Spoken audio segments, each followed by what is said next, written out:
How's the stream? How's the stream looking?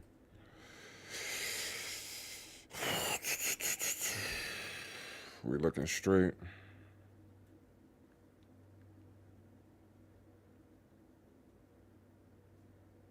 We looking straight.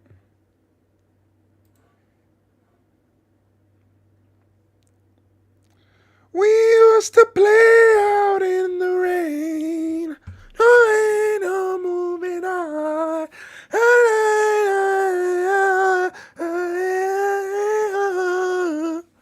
All right. Just a little mic check. How's my mic? My mic all right? This is gonna be one of them nights. I feel it in my gut. Cause post nap, 420 tomorrow. The vibes are high. Lou is higher. Come on now. Let's go. Let's go, chat. What a blessing it is to be alive, man. What a blessing it is. What a blessing it is, man. No matter what y'all got going on today, no matter what y'all got going on tomorrow, I am where my feet are. And y'all here right now with me. So, we're going to start off small while we waiting on other people to get in the chat. If this going to be the vibes for the night, I'm cool with that.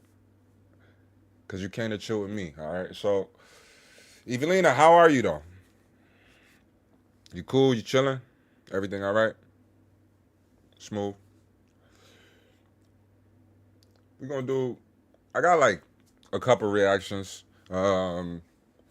Hopefully a couple people get more in the chat and give me some suggestions. Oh, I'm too blessed to be stressed. I appreciate you asking me that. Thank you, Evelina. I'm glad that you're okay. You know. I love that. I want you to be in good spirits, good vibes, because there's nothing but good energy that's going to be in here. Oh, I'm so sorry. Excuse me. I apologize.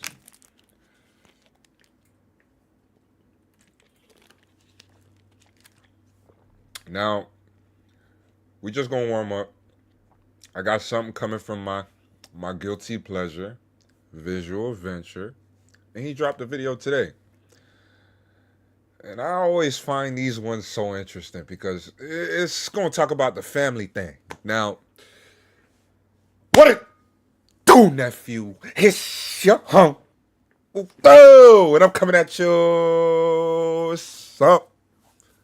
That you know I gotta do. Now, the video right here is coming from Visual Venture. And the title of this one, the internet's most hated family influencers?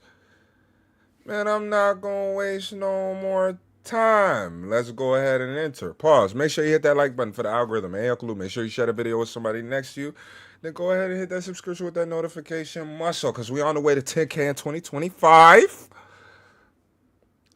Nah, it wouldn't hurt if we hit that 7K tonight. Now, niece, nephew. Without further ado, it's your Uncle Lou. Lou. I was pretending to be pregnant. This woman has spent more money. Already? Dang. Why? I was pretending to be pregnant. This woman has spent more money on garbage than anybody else on earth. To scam so many people with fake pregnancies and be a scammer overall, there's something going on with her. Even their fans are upset at what they are doing. Today, we're ranking the internet's most hated family influencers and explaining why their audience turned on them. So my goal this year is to give you guys double the amount of videos, and to do that, we gotta keep growing. So 70% of you guys aren't subscribed, which is actually less than last time. And it would mean the world to me if you did, and I promise to do my very best. I'm Visual Venture, and I'm already locked in with you, bro. Fathering Autism. What? I'm not? That's crazy. When Asa Moss created the Fathering Autism YouTube channel, he thought people would love it. But the opposite happened. Many people hated it. It got so bad that angry viewers demanded that the channel be shut down. Knowing that Fathering Autism is a family vlog should be enough to set off alarm bells. The problems with Fathering Autism started from day one because it wasn't like other vlogs. The videos showed Asa, his wife, and their 2 kids going about their daily lives. But unlike most family channels, this one wasn't about the whole family. Every video focused on one person, Asa's daughter, Abby, who has autism. She is not autism. She is Abigail, enlightened. While I work to prepare her for the world, I will fight to prepare the world for her. I am an autism parent. That's why it's called Fathering Autism. The channel gave viewers an up-close look at what it's like raising a child with autism. There were titles like Autism Nighttime Routine and How a Girl with Autism Talks. So, nighttime routine for a 14-year-old girl with autism, nonverbal autism. Asa and his wife claimed their goal was to spread awareness about autism. Well, okay, this is from the outside looking in, right? This is my perspective. I could kind of see where he's coming from, because that, I'm not saying I'm seeking that kind of information, but it would be kind of interesting to kind of see that routine, I guess. Because imagine if you have somebody that's near and dear to you, and they're dealing with the same thing, and you just kind of want that to be out there more. You kind of want there to be more of a conversation for that. So with the outside looking at, my initial thoughts is not, I'm not really thinking of it that way. You know what I'm saying? It's not, I'm not looking at it bad. And help other families raising kids with the condition. It seemed like a good cause, but a lot of viewers didn't buy it. They believed Fathering Autism wasn't about spreading awareness. It was about making money off Abby's condition. For the past decade, they have spent their life turning their autistic daughter into content and using the platform they've grown off of exploiting their daughter to recruit people into a multi-level marketing company. One viewer was so alarmed they posted a desperate plea online begging people to step in. The title read, "YouTuber exploiting his severely autistic daughter, please help." The post laid it all out, showing how Asa and his wife were making money. What concerns me is that a lot of his supporters are vulnerable people who send him money via Patreon and all these other platforms. A lot of autistic people have commented about how they don't like what he's doing, and he basically tells them their opinions aren't relevant despite claiming to raise autism awareness. But this is just one of the many complaints. I do think that some of the things that they are doing likely are going to benefit their daughter, right? But in the end, we all know and we can all see through the fact that these people are just raking in bank to make big bucks, and they're using their daughter to do so. But for many critics, the biggest problem wasn't the money, it was something worse. Viewers started to notice a disturbing pattern. It seemed Abby was being pressured to make videos. You can tell wholeheartedly she doesn't like to be on camera. She tries to run. In many instances, Abby's body language showed that she was uncomfortable being filmed. She tried to pull away, but her parents kept recording anyway. Because of Abby's condition, she didn't fully understand what was happening, so she couldn't agree to being filmed. But they didn't keep making videos. Okay, I kind of see it now. I see the problem now, right? That was a bit of an oversight on my part. Now, again, I still said it. Like, if you have somebody that's going through the same thing, you would kind of want there to be a conversation, right? But you got to remember, she's non-verbal autistic. So what that means is, like, she could be dealing with whatever it is, and she can't even consent to being recorded or not, you know? So she's clearly uncomfortable in some of these shots, and they're still going ahead and doing that. Perry! Cali Poppy, what's up? How you been, love? How you doing? Catching a nice little vibe on a Saturday night. They made some questionable ones. Soon, all I saw were I clickbait ain't seen you in about a week now, man. videos I hope everything is going well with you. with shock value thumbnails and titles like I'm glad to hear "Autistic that. Girl Off Her Meds" and "Autism Pajamas and How to Stop Fecal Smearing." And if clickbait wasn't bad Too blessed to be stressed. I appreciate you asking. enough, they sometimes shared things that should have never been made public. Like the time they filmed the video about how autism affected Abby's bathroom habits. That kind of thing should always be private, but they put it online for the world to see. Viewers were furious. It began That's to not feel like something they could Asa was just making a describe. spectacle out of Abby. Dealing with family drama? Dealing with family drama? Oh, what's going on? Well, if you're comfortable with, like, giving any kind of insight, I'm not asking for details, but, like, I hope it's not anything terrible. Like, it's not tragic, is it? You know, as long as with your foster sister. Oh, you got a foster sister. Family is family no matter what, but that sounds like something that's still repairable, though, hopefully. But as long as I say the same thing all the time. As long as you got breath in them lungs, like, there's always that chance. And you probably know that better than me.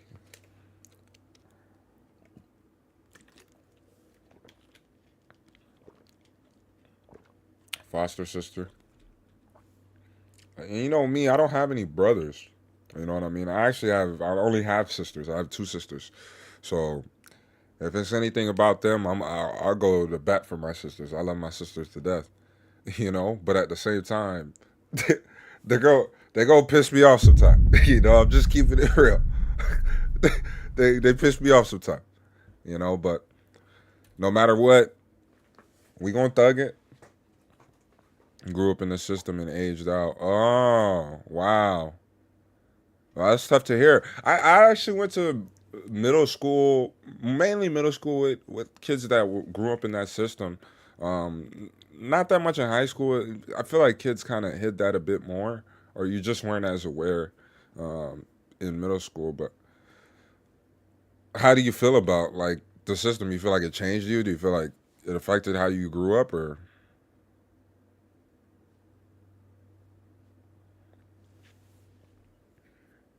I think I'm curious to that because documenting her like an animal and putting her real like in a bad way. Old. What's old? Perry. Oh, I know. Don't give me that a line. Oh, don't ask a lady their age. Like, come on now. Well, we're behind screens. Like real life on blast for viewers to gaze upon like patrons at a zoo. As more and more people started calling out fathering autism, the backlash became impossible to ignore. Then in 2024, something unexpected happened. The fathering autism 60s? channel suddenly disappeared. Oh, 60s this? Yeah, I ain't gonna lie. Yeah, that's all. Yeah. My mom's hitting 60. My mom's actually about to turn 60 soon, so. But, that's not crazy. I'm actually glad that you actually spend the time with me then. I don't know what it is. Like, I always vibe with people older than me. Homers, how you doing, my boy? All right, quick, because I don't have time to think about it or check on that. What time is it in your place, Homers? So I was in the system during the civil rights era. Oh, that makes sense. Wow, that must have been different. You must have grew up with... Did you grow up with kids that were on the other side of, on both sides of race, you know? B2M. Okay. 2 a.m. Okay. I figured that. Mom white, dad black. Yeah, in the 60s. Ah, yeah, dang. Yeah, that's tough. Like, it's kind of different with my parents because they didn't grow up here. So I never even when I asked them the questions about that kind of era, it's different. Yeah, I'm sorry to hear that, Callie. People speculated about what happened. Some thought Perry. YouTube finally banned them after But you too know, many you complaints. with the vibe. Others believed the Moss family took the channel down to stop the backlash. I Some hope even thought that everything's they were workable. hacked and celebrated. Watch your But the gameplay celebration last night, didn't last. I'm sleeping. You know what's so funny? I'm going to get back to this video fully, but you know what's so funny about what you're saying right now, Homers? I was thinking that in my head, like, that would be great for, like, background sleeping. You know what I mean? Because it's like, I'm always looking for videos to fall asleep to. I'm weird like that, too. I don't know. Soon, Fathering Autism was back with an I like explanation. to fall asleep So, to we're back stuff here. If you sometimes. don't know, we got hacked. Our YouTube channel was hijacked. My Google account was hijacked. Whatever happened behind the scenes, one thing was clear. Fathering Autism wasn't going anywhere. But they weren't the only controversial family on YouTube. You've probably heard of this next influencer, Alicia Doherty. Recognize your voice. At one time, Alicia Doherty was seen as a super mom. She filmed herself waking up at 5 man. a.m., making breakfast, packing Kelly Poppy Perry. Wow, I appreciate that so much. Thank you so much for the super thanks. Now, do you know that's your 5th super thanks on my live stream? So shout out to you. That's so much. I appreciate it. In your dreams too. That's crazy. lunches and preparing dinner for her 12 children. People admired her, especially because 8 of her kids were adopted. She was even featured on TV, praised for giving these children a safe and right on loving topic, home. Perry. Her channel, called The Doherty Dozen, amassed over 1.5 million subscribers. As viewers paid closer attention to her videos, their admiration for her slowly turned into anger. Every single event that they've ever done for the last 3-4 years has been on a camera. Every single birthday, every present opened, every Christmas, every single school event, everything. The first thing that upset viewers was how much Alicia shared about her kids, especially the private stuff. She had no problem revealing deeply personal details like their medical conditions, diagnoses, and personal struggles. This kind of oversharing left many wondering how her kids will cope later in life when their entire medical record is online for anyone to find. Viewers begged her to stop. But Alicia didn't just ignore the criticism, she made things worse. She released a video where she disclosed one of her adopted son's list of diagnoses all the way down to the traumatic homes he lived in. You put all of those evaluations together over the past 12 years, and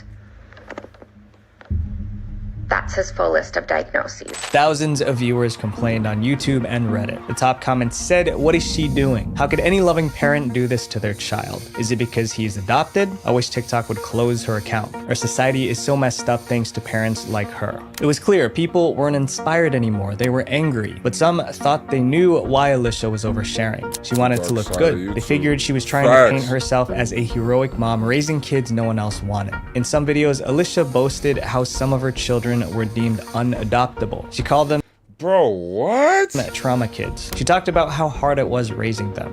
The specific behavior.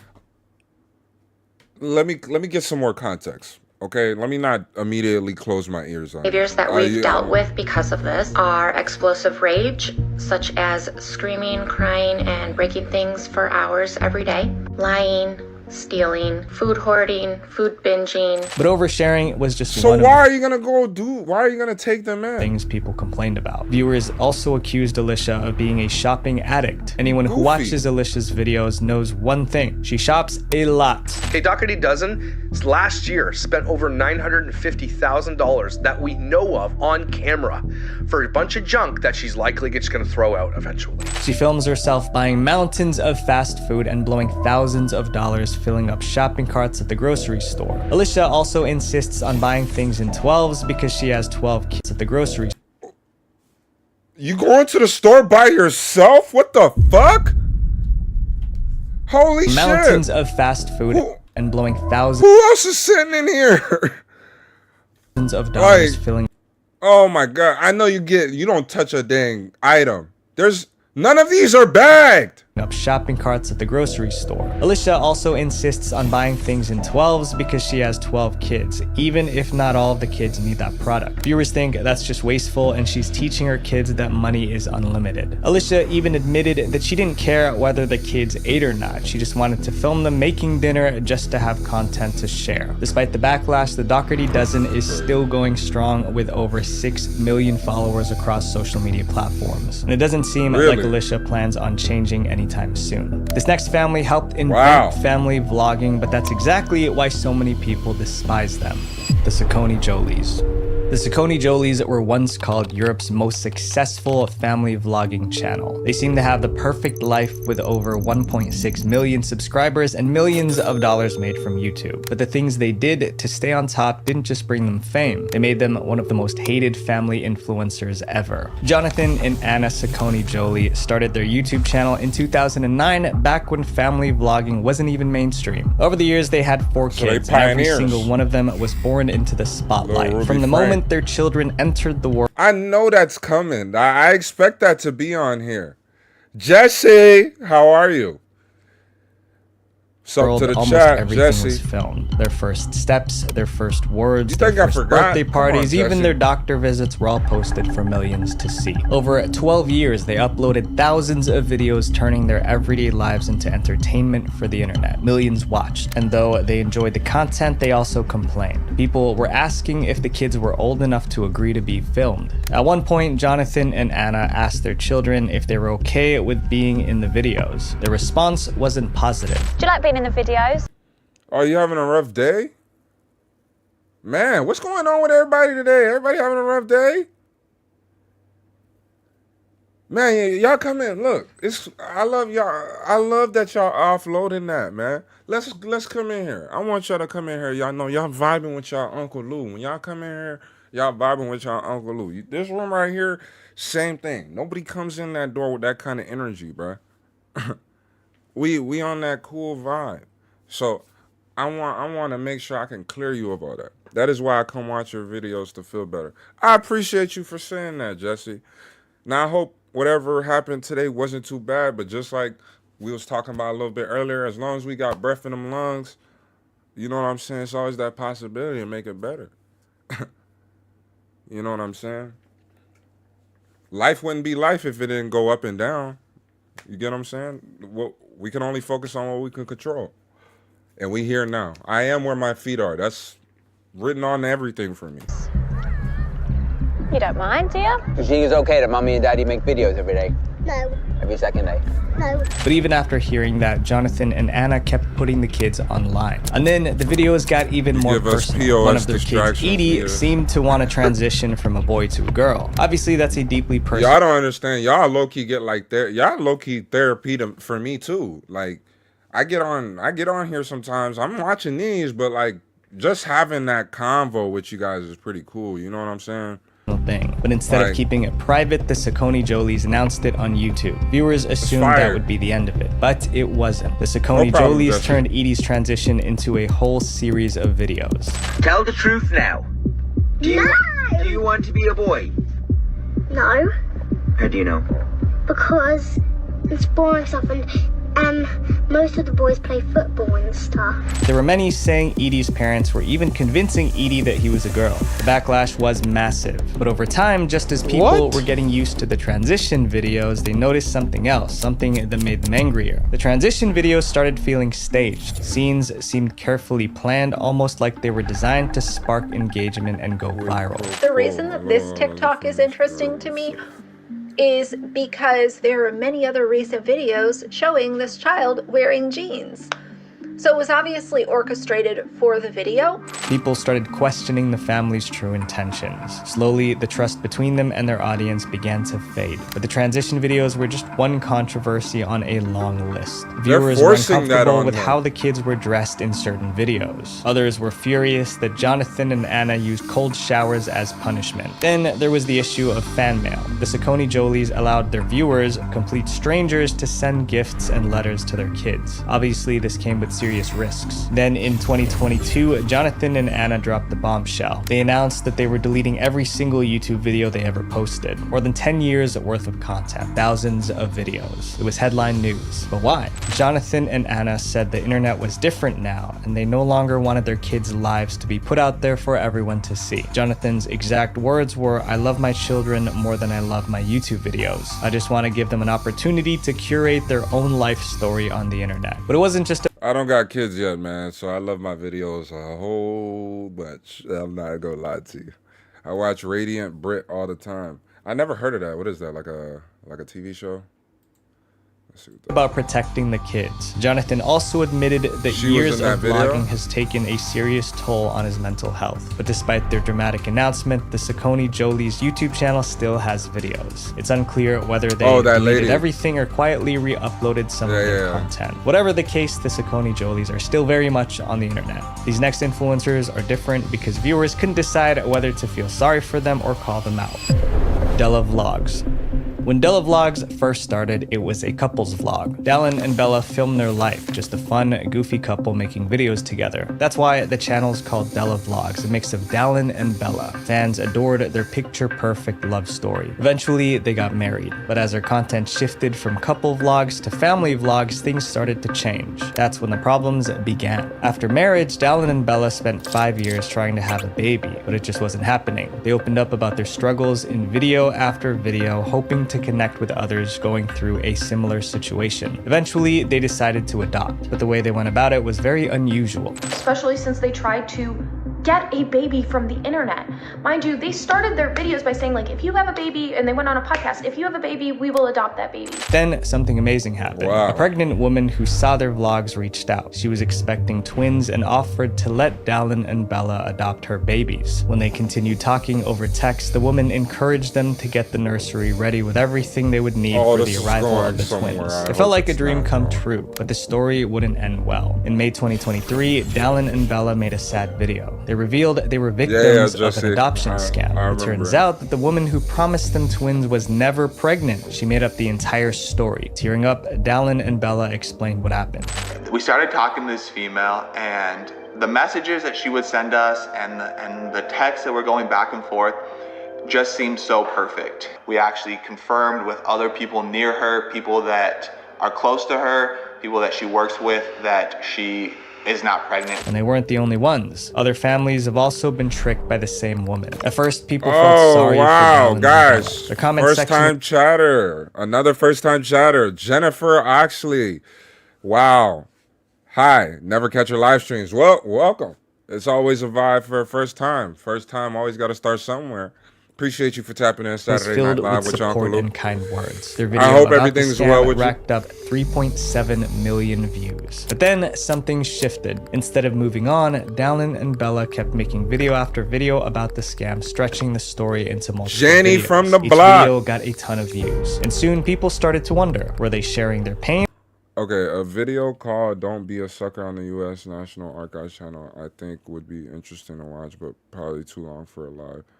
That bitch sound long. The National Archives channel? Dang, it's an archive? That means they kept it in there. Or dragging it out to get views and make money on YouTube. Filmed all of this. Their videos Sun's were up. trending. That's what I said, Jenny. Millions of 420 views. They got tomorrow. A ton of money from those videos, and in the end they were just like, well, we just want to do this to share awareness. Dallin and Bella made even more content about the scam. Everybody wants to know is, are we pressing charges on our scammer? Do you want to answer it? They even filmed a video about cleaning out the nursery they prepared for the twins. And with each new upload, the backlash grew louder. Being super clickbaity first about adoption, which you shouldn't do, which is disgusting, by the way. Then, just when the adoption scam drama seemed to be dying down, Dallin and Bella shocked everyone with another announcement. In July 2023, they finally adopted a baby. But with the new baby came new troubles. The adoption seemed like good news, but not everyone was convinced. Some viewers questioned how they managed to adopt It's already quickly. 420 It's there? because they adopted a kid way faster than anybody else could. 2 hours? And they were being very secret. Is the gas over there good though? You know what I'm saying? You know what I'm saying? Is it good there? Y'all grow your own stuff? You know what I'm saying? That's what I want. About how they did it. Others went even further, How different accusing is them it? of treating the baby like a prop for content. Today, Like, is Dallin and Bella it gonna make you experience high tide? Lou, what's your 420 plus Easter strain? Listen, for 420, not only is it gonna be that Granddaddy Uncle Lou special, but it's gonna be that high tide, okay? Dude! He made me experience high tide. Oh! You know what I'm saying? That's that high tide. I'm gonna be on that high tide. still have millions of subscribers. Me smiling yesterday. Many still adore them, but to others, they're influencers who will do know, whatever it takes I'm trying to stay travel. in the spotlight. This next chapter is about a family that was once I wanna legendary try all the in gas the world everywhere of family across the world. vlogging. But now it's all fallen apart. The Ace family. They've been called I knew it was YouTube's coming. fakest family, and it's not hard to see why. Guys, we gotta lock in for this one. The It's Ace a big Family one. channel revolves around Austin McBroom, his wife Catherine, and their 3 kids, Elle, Aliyah, and Steele. They're called the Ace Family because of the first letters of their names, Austin, Catherine, and Elle. If you are new to this channel, make sure you hit that subscribe button and join the family. With over 18 million subscribers, their channel is packed with vlogs, pranks, and picture-perfect family moments. But although they are popular, the Ace Family has faced a ton of backlash for the content they create. For starters, some viewers hated how much the Ace Family flaunted their wealth. Almost every video felt like a commercial for how rich they were. They flaunted expensive gifts, designer clothes, and luxury vacations. And when that wasn't enough, they took out a high-interest loan to buy a $10 million mansion just to flex. It felt like they were telling their fans that happiness only comes from having a perfect materialistic life. But when people weren't calling them out for flaunting their wealth, they were accusing the Ace Family of deceiving viewers. On August 16th, 2018, the Ace Family uploaded a video claiming their homes remember robbed that! while they were away at Disneyland. Austin McBroom filmed the shattered windows and claimed some of his wife's designer handbags were missing. He even remember recorded that! the police arriving to inspect the scene. At first, viewers felt bad for them. Then a suspicious receipt surfaced online. It showed that the Ace Family paid a group of actor cops to film a video with them.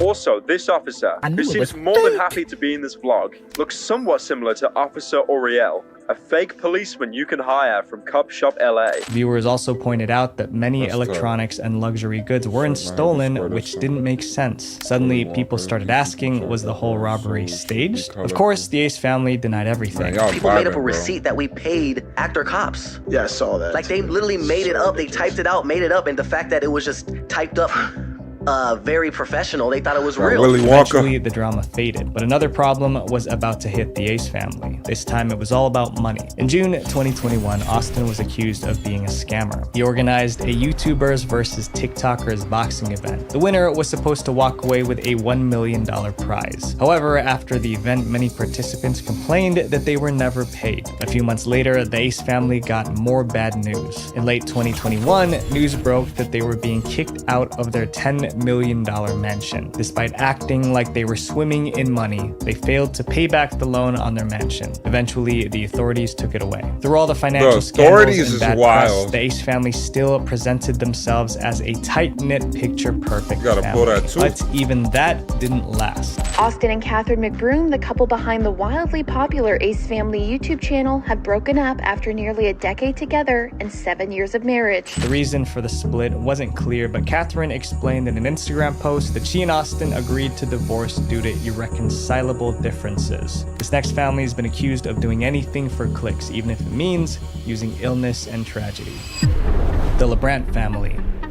I know we've covered this family before, but they're definitely one of the most hated, so I gotta put it in. The LeBrant fam is very popular, with nearly 13 million subscribers and over 4.6 billion views. It makes them one of the internet's most watched family influencers. To put their success into perspective, their channel reportedly makes around $5.5 million in advertising revenue every year. The family consists of Cole and Savannah LeBrant and their 5 kids. At first, they stayed away from drama, creating wholesome Christian content. But recently, the LeBrants have been caught in multiple scandals, and every single one was because of something they did. One of the biggest complaints was how much the LeBrants used inappropriate clickbait, basically tricking their audience into watching their videos. And I know as YouTubers, we want to create bright, interesting thumbnails to get a click, but they went overboard. Take 2018, for example. That year, wildfires were ripping through communities in California, forcing thousands of people to evacuate their homes. That'd be me. But the LeBrants saw it as content. They made a video titled, "We Left Our House Because of Fires in California," with a thumbnail that made it seem like they were in big trouble. But when viewers actually watched the video, they realized the truth. The LeBrants were in no real danger. They weren't required to evacuate, they simply chose to leave. I'm just doing this just in case if we do have to evacuate or our home gets burned down, we haven't. Our home's still here. Meanwhile, actual families were losing everything. The LeBrants were blasted by thousands using a real tragedy to get views. But somehow in 2021, they pulled the same stunt again, this time with something even more serious. In August of that year, the LeBrants released a video titled, "She Got Diagnosed with Cancer." The thumbnail made it seem like one of their own children was unwell. Millions of fans who genuinely cared about the LeBrant family clicked to watch. But after watching for a few minutes, they realized they were fooled. The video was actually about the LeBrants visiting children with cancer. None of the LeBrant kids. The previous one? No, not the Ace family. No, the Ace family, they just separated. No.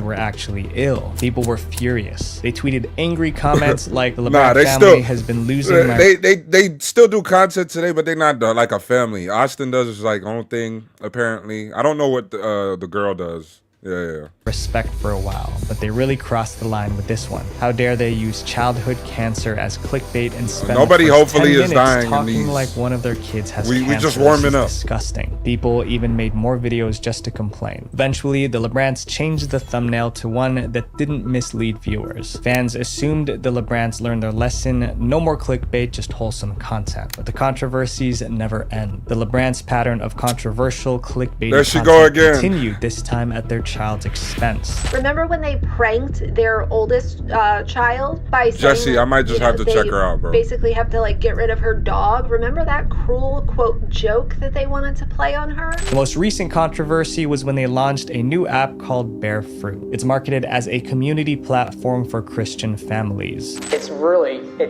it. Like, that's it too. And like, there's a lot down here. And like, we're also giving away $10,000 cash.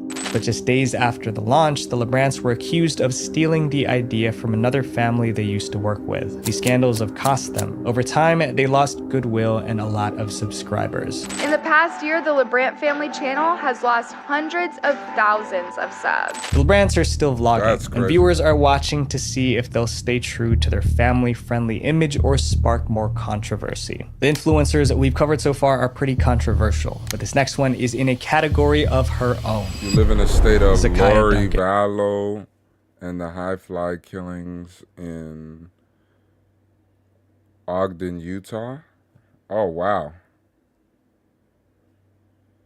You know it's so crazy about you talking about this, cause I visited Colorado before and for like snowboarding, and Utah was definitely in the plans.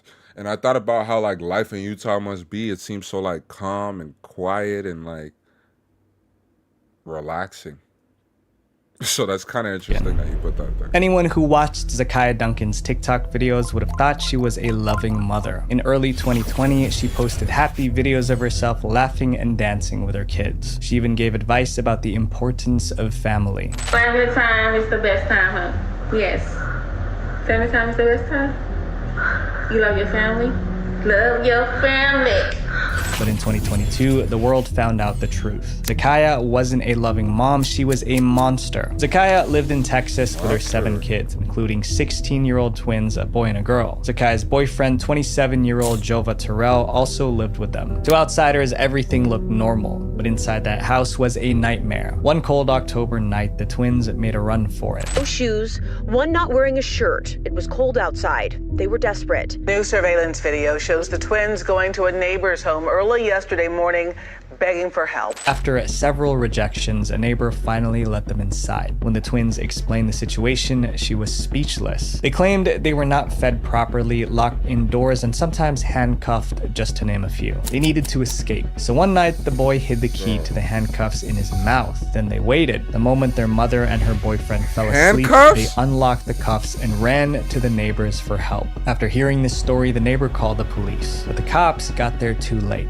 Police soon got involved, and that's when the twins' mother and her boyfriend fled with their 5 other children, sparking that Amber Alert. But Zakiya and her boyfriend couldn't run forever. Just a few hours later, police arrested them in Baton Rouge, Louisiana. All 7 children were placed in Child Protective Services. Zakiya Duncan tricked the internet into thinking she was a loving mother, but behind the TikToks and happy videos, she was the worst family influencer ever. My friends, it's unfortunate what's happening to some of these family influencers. These stories show us that we live in a world where people are more interested in capturing the moment than living in it. And I encourage you guys to break the cycle. Visual Venture. Whew, that was a crazy video to warm up with. This second video right here is gonna knock your socks off. I ain't gonna lie to you. This one's coming from a channel I know y'all probably never heard of before. Go ahead and do the intro. Dang, I kind of want to eat some noodles, man. Like, yeah, man, I'm craving some noodles, bro. What y'all like munchies? What y'all eating for the munchies when you 420? You know, if it's 420, you got the munchies. What you eating? You know, it's a sleeper snack. I'm gonna put y'all on game right here. I never heard nobody say this before. Maybe y'all do this already. Maybe y'all don't. Nature Valley with pineapples. Listen, bro.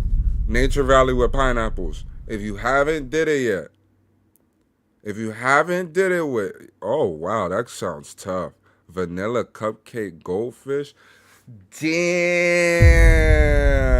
that's tough. Salad peppers and salmon smoked dry. Ooh, I love some salmon. Burgers. I ain't gonna lie. Back in the day, I was killing burgers. Hot Funyuns is a 420 food. Hot Funyuns is 420. I don't mess with chips like I used to. I haven't eaten chips in like 2 years. But back when I did eat chips, the go-to, what would be the go-to for that? Bro, it would have to be easily Lay's or Ruffles. You know what I'm saying? You get the cheese Ruffles.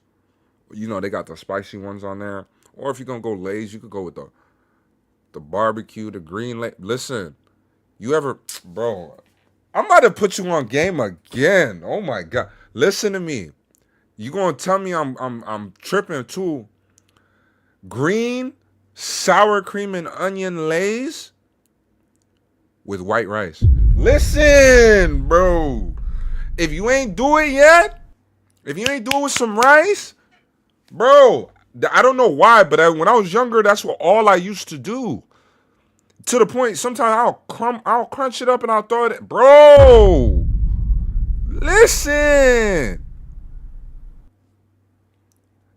And shout out to you, Joe. Joe, this your first time chatting on the Twitchy Witch. I appreciate you so much. Rice and salmon, that's fire. That's fire. All right. Y'all got me hungry as a mug right now. 420 foods right there. Now, this one right here, let me do a little intro for this one. Because you never heard of this channel before. I got to introduce you to this channel. Yes, you've been a watcher on YouTube forever, just tapping in on Twitch today. I love that. I love that. I love that you tapping in anywhere, man. Like I said, anytime we here, we just getting the vibes. Anything inside this room is a vibe, okay? We gonna have a good time. Now, what it do, nephew? It's your uncle, and I'm coming at you with some brand mother loving new. Now, this video right here is coming from a channel you probably ain't never heard before. Eewoo. Eewoo. Eewoo. And the title of this one got suggested to me during one of my other live streams. YouTube star does the unthinkable right in front of cops. Now, I'm not going to waste no more time. We're not even going to stop. So make sure you hit that like button for the algorithm, man. Make sure you share the video with somebody next to you. And go ahead and hit that subscription with that notification myself. Because we on the way to 10K in 2025. And it wouldn't hurt if tonight we hit that 7K right now. Without further ado, niece, nephew, it's your uncle. Lu. Want more? We get one more company. Don't do that. You're gonna go to jail if you do that. Mr. Ballin. You want to say? Nah, I'm gonna do a Mr. Ballin. I'll do Mr. Ballin after this one. You just gotta give me a specific video and I got you. I enjoyed his last one. No way, Jose. Jose, I appreciate you tapping in. This is your first time chatting. I want to say this is your first time chatting on the YouTube this time. One more company. Don't do that. You're gonna go to jail if you do that. If you get it. You want to say? Don't make me ask. Wait, I'm not saying that for the stream. I can't push it with cash. So just for some other time, I didn't know I could post it here. I'm kind of confused on what. Oh, you seen this? I ain't seen this one yet before. This one gonna be kind of interesting. I don't know what to expect. No spoilers. No spoilers. This is my first time watching it. Don't do that. You're gonna go to jail if you do that. Paris, I love that OG. Don't make me ask somebody to smite your. But please don't do that. Silencio, Leon, Silencio. Sit the down. You want to challenge my womanhood? What's up? That's probably I was just adjusting myself. What? At the end of the mother day, my says M for male. Male.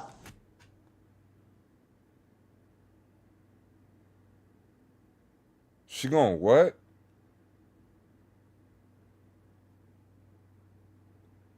Do we want to watch this one? I don't know. Do we want to watch this one? That's crazy. And like I said, this is a man's world. You don't think you're gonna lose a bunch of followers like that? No. Oh, for the high five. Okay. Police respond to reports of a disorderly guest at a luxury hotel in Miami, Florida, where a person is allegedly walking around the pool area naked and causing a disturbance. But what begins as a minor incident quickly escalates, resulting in felony charges, a viral arrest, and growing controversy over how the system treated one of social media's most recognizable faces. Who is this? Oh, no, I have to pee. Oh. The following report. What the?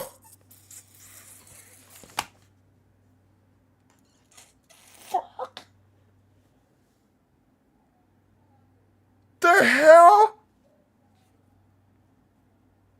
What the hell? She what?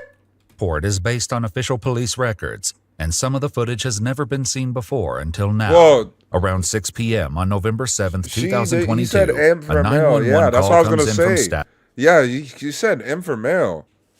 at the Good Time Hotel in Miami Beach. Oh, this is somebody crazy. here causing a disturbance on the restaurant level, undressed in no clothes Oh and my everything and whatnot. gosh. The person is naked? You hear him right now. Male or female? I don't know which one it is, but it's one of them. Okay. And she's throwing water on my foot. Hey, some of them start getting loud, dog. So I'm not the one, dog. I'm not. He's Haitian. This is Florida. Oh my God. Chat. Give me 1 second, chat. Please give me 1 second, chat.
I'm not gonna lie to you. I am not the one, man. Minutes later, the first officer arrives on scene, where the security guard who made the 911 call is already waiting outside to explain the situation. Yeah, she upstairs. They telling me I'm finna call the general manager, but they telling me she's VIP, but I don't know if VIP or not. You can't do that, dog. I caught the lady in the back of the house, walking in the back, so I was like, hey, what she doing here? She ain't got my clothes on, towel. She's walking through Strawberry Moon. She tripping now. Asking, hey, you this, hi, stopping at the bar. Ma'am, you are not dressed to be here. I need you to go to your room.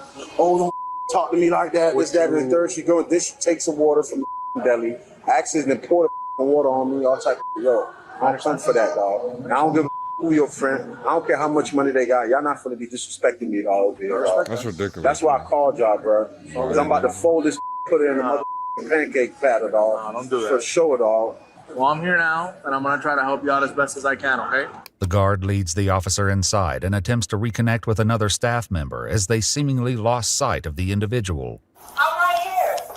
I don't see you. Unless you was visiting, I don't see you. You said front desk. I was there and oh, where's she at? So we could at least make a report. Somebody got to talk to her. I don't care if VIP, not VIP, but I'm gonna call Bobby right now. But, bro. Oh my God. Ooh, hi. Hi. Sir, How are you? Sir Officer. Ooh, Leon. What? I don't think I even got my That's what she like. Look what I got into. They better pay me overtime. But the guest is quickly located just as the officer's partner arrives on scene. Security then leads both officers to make contact. I just want this documented at the end of the day. See what I'm saying? Now there's a noise complaint. We're gonna get a noise complaint for sure. Security knocks several times without a response, but when the officer steps in and announces their presence, someone finally answers. Miami Beach Police, we need to talk to you. Open the door, please. Is everything okay? Obviously not. We'd have to talk to you. About the disturbance from earlier. Oh my gosh. This is 26-year-old Nikita Ingwen, more famously known as Nikita Dragon, a transgender beauty influencer and internet personality with a massive online following. Isn't it Yu Yang? But this time, Nikita is about to become the center of a very different kind of spotlight. But we just came here to speak to you about your incident from earlier. You don't speak to me. We want to let you know, Yes? as a collective, Are you sorry? I'm not sorry for anything. Oh. For you threw water on me, man. All right. Nikita retreats back into the hotel room, seemingly ending the conversation. But what was meant to be a simple verbal warning was about to escalate to something far more serious. I'm not gonna go back and forth with this. What would you guys like us to do? The next complaint I get about her, Do you guys want her out? the person, I'm gonna. If we Did I get, not put you out? Do you want if we more? get one more complaint, Don't do that. You're gonna go to jail if you do that. if you get, you know what I'm saying? This is Don't do the that. time, Don't do dog. that. Oops. Right. Come on. Oh no. Oops. I don't think there's no shot. Don't move. Go ahead. Deputies are able to quickly place Nikita in handcuffs without resistance, but the calm doesn't last long. Please face forward. Now, water ate me too, by the way. Oh, you didn't like that? No, I didn't. You didn't like getting wet? Then stand out of the way. I was out of the way. Okay. Well then, don't let a mother ever step to me. Please don't do that. There's no need for that. Oh. There is no need to act the way you're acting right now. What's the way I'm acting? Okay? At the end of the day. Let go of this. Let go of this. Please. Let go of this. Say please. Say please. You're gonna escalate this. No, I'm not. Let's go. For absolute no reason. Where's escalating? Listen to me. Yes. We're giving you a lawful order. Okay. You are under arrest. Okay. Bro, We're they're asking you to acting let like go of such a that. I'm not butthole, going bro. to. Okay. I'm not going to. Take What's it from up me. with bro? Okay. You understand that you're under arrest? Yeah, that's fine. Take it from me. Take my bag from my hands. Take the bag from my hands. Don't do that. I'm not. Okay, then Don't take it. do that. Okay. There's no need for that. Don't do that. Oh. You do not have to do that. What are you doing? Can you please let go of the bag? Bro, What what are you the doing? fuck, bro? Stop! To the gays and the girls. Right? Please let go of your bag. No. You doing Don't too make me much, bro. Ask somebody to smite you. But Please don't do that. keep that silencio. Leon, silencio. Silencio. Silencio. Oh my god. Oh no. Oh, I fell. Please get up. No, oh my god, I fell. I think I'm gonna have to be carried. Please get up. Oh my god, I fell. From the sky. We're gonna have one in custody. When Can raindrops you have Sierra fell 1033 respond to the QTA for down minutes at the lobby? from the sky. Nikita eventually stands and is escorted out of the hotel. Outside, they meet up with a female officer who prepares to conduct a standard search before transport. You have anything on you? I don't know why that was funny. You have any weapons or anything? Transport is One of hilarious. mass destruction between my legs, girl. Okay. Do you have anything else? No, just a dream and knowing exactly who I am. But clearly not everybody does. Nikita is placed in the back of a patrol vehicle and transported to the Miami Beach Police Department for initial Florida, processing. why are we Upon always arrival at the doing station, officers escort Nikita to a separate room to change into a different set of clothes inside a nearby bathroom. Which one?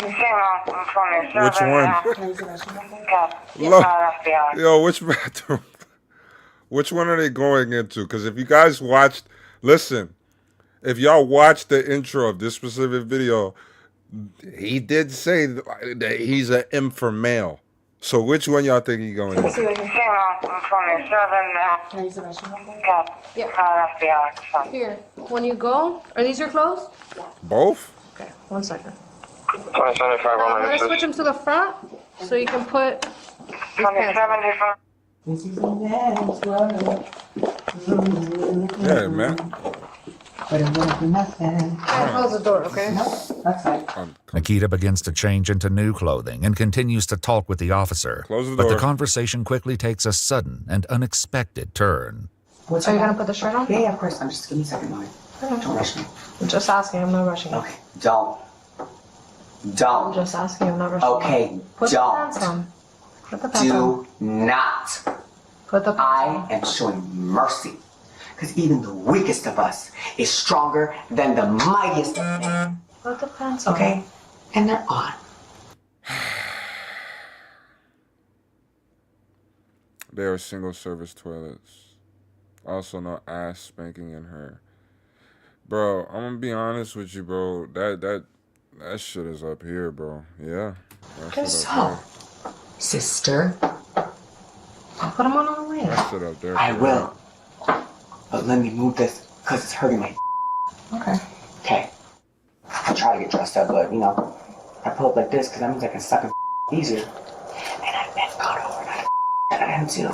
And make him come bullets. This man look gross like meat. Or they Okay, I'm just telling you. Where's the fact? After the exchange, Nikita finishes getting dressed and is cuffed to the beg bench to just differ. outside the room. I beg But what to officers differ. don't yet realize is this I won't beg be the to last differ, time bro. pants become a Yeah, problem. it's gun I have to ask for for sure. foreign policy-wise, what do you want to be identified as? A man. Okay.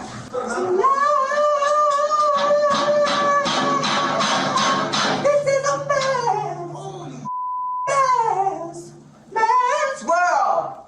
I ain't gonna lie, that motherfucker can sing shit. I'm gonna give it to you, bro. You and R. Kelly, y'all gonna be a dynamic duo with that motherfucker. Shit. Hey, don't look As at the me like deputy that. begins filling out Nikita's paperwork, tensions rise when questions come up about the location of certain personal items. You have anything else in here? No. Oh, I got panties. Go ahead. Yo, There's no panties in here. There's no panties in here. You have lip gloss. Okay, go. Lip gloss. But I'm gonna let it go. I'm gonna let it go. I am going to let it go. Go. Get out of my. Please. I will show mercy. What did I say about who runs the show here? I run the show everywhere. No, you don't. Yes, I do. No, you don't. Do something about it. No, you don't. Do something about it. Find me my pennies. Because I came from I have nothing. no idea where your panties are. I Okay. just brought you here. Okay, go. You're dismissed. Go. Because of that, I'm not going anywhere. Out of my sight. You don't run the show here. I do. The interaction continues to escalate, with Nikita growing increasingly agitated the longer the conversation goes on. Oh, you're being so mean to a trans girl. I can't believe you as a woman are not going to validate my You're the one that started it. Bro, shut the fuck up. That pisses me off, bro. That victim bullshit, bro. It doesn't even matter who the fuck you are. I don't like that shit pisses me the hell off. Like, why are you playing the victim? You went on some bullshit. Take that shit on the chin and go, bruh. Fuck. You gotta make things like, woe is me, feel bad. Nobody gives a fuck, bro. Everybody dealing with something, bruh. Let's go. You challenge Fuck. my sit down. You Don't wanna nobody challenge give a my womanhood? fuck. I don't even gotta get up out of here. What's up? How am I challenging your womanhood? Please tell me. You feel threatened.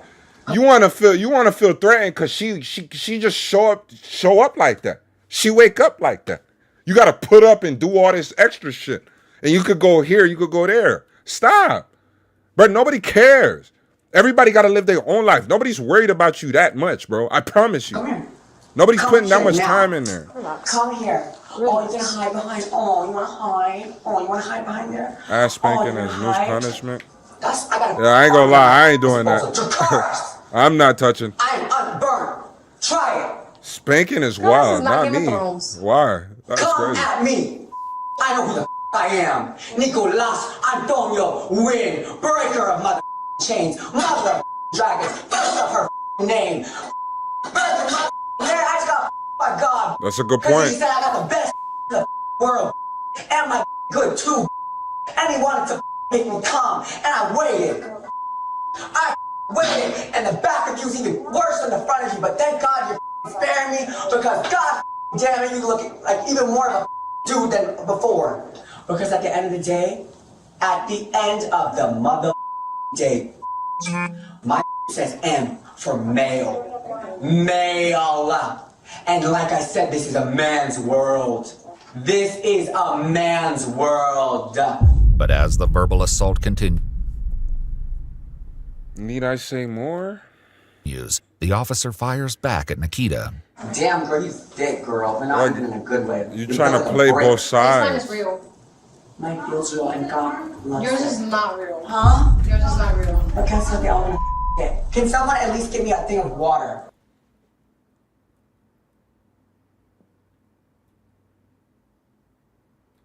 Make yourself useful, fire girl. Get me a glass of water. Act right and you can get water. Huh? Act right and you can get water. Give me water or I will rain right the here. You want to step to me again? Let's go. Let's go. Bruh, get somebody else in there, bruh. You don't think you're gonna lose a bunch of followers like that? Nope. No. They will scream my name. And Nikita that's people that's online's problem. They be getting too much of a big head thing and they can do whatever, say whatever online, bro. It's because they get big online before they develop their own character. So they don't even know who the hell they are. They just get on here and they assume that everybody is going to do their bidding for them. Bro, everybody's a person. If they support you, that's just what they chose to do. A fish is going to jump into your mouth with that jaw on the floor like that. Spitting on the handcuffs, attempting to slip free of them.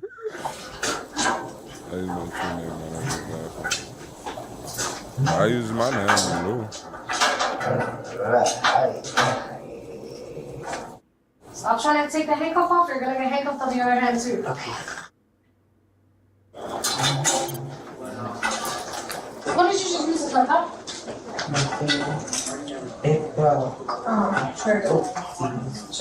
To prevent any further issues, officers decide to cuff Nikita's other hand to the bench, securing both arms. But just when they think things have settled down, Nikita does something no one could have expected.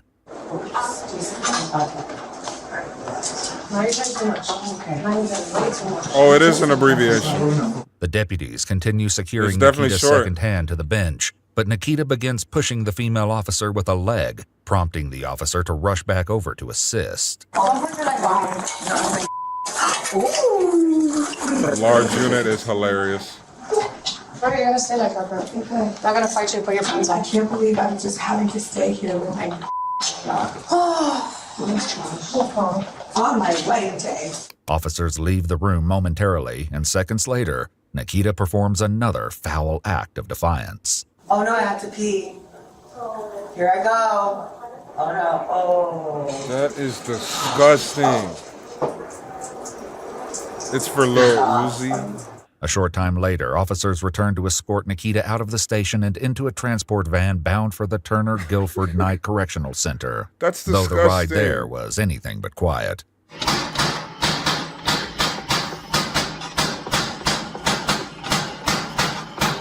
When they arrive at the correctional center, they're forced to wait behind other incoming transports. But inside the van, Nikita grows impatient. Here we go.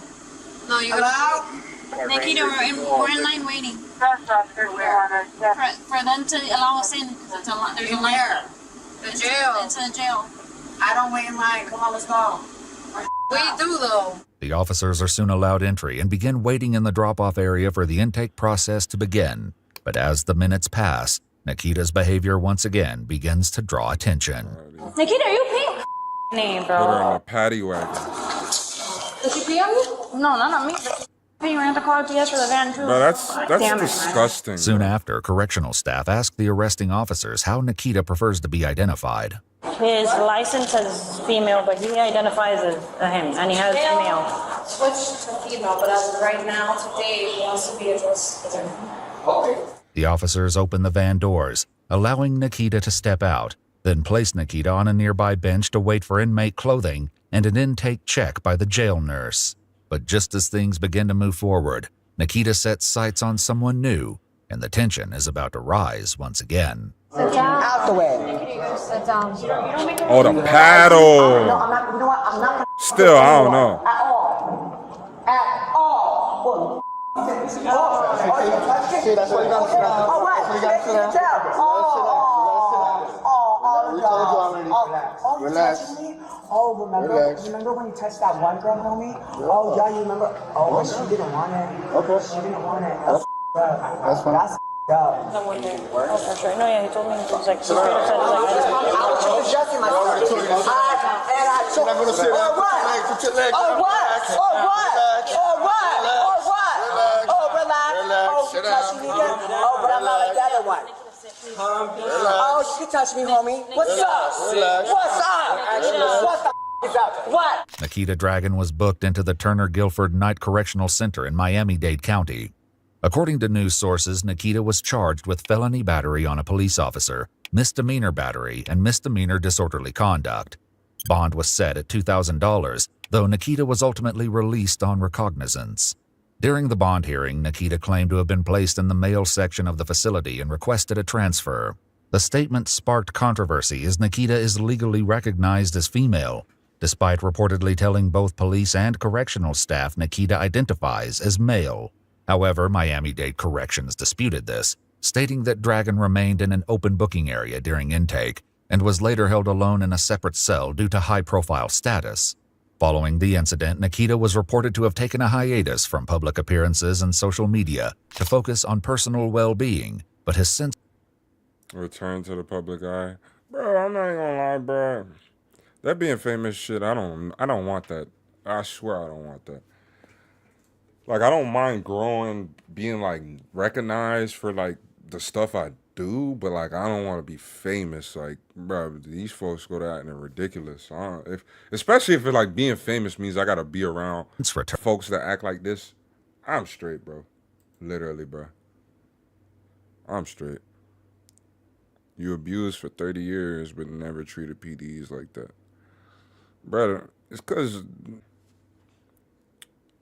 we probably gonna come back. We dipping, we coming back. Shoulda reconnected. Let me know how the chat's looking, guys. Xfinity sucks. We're back. Did it drop hard? Bro, Xfinity just sucks peen.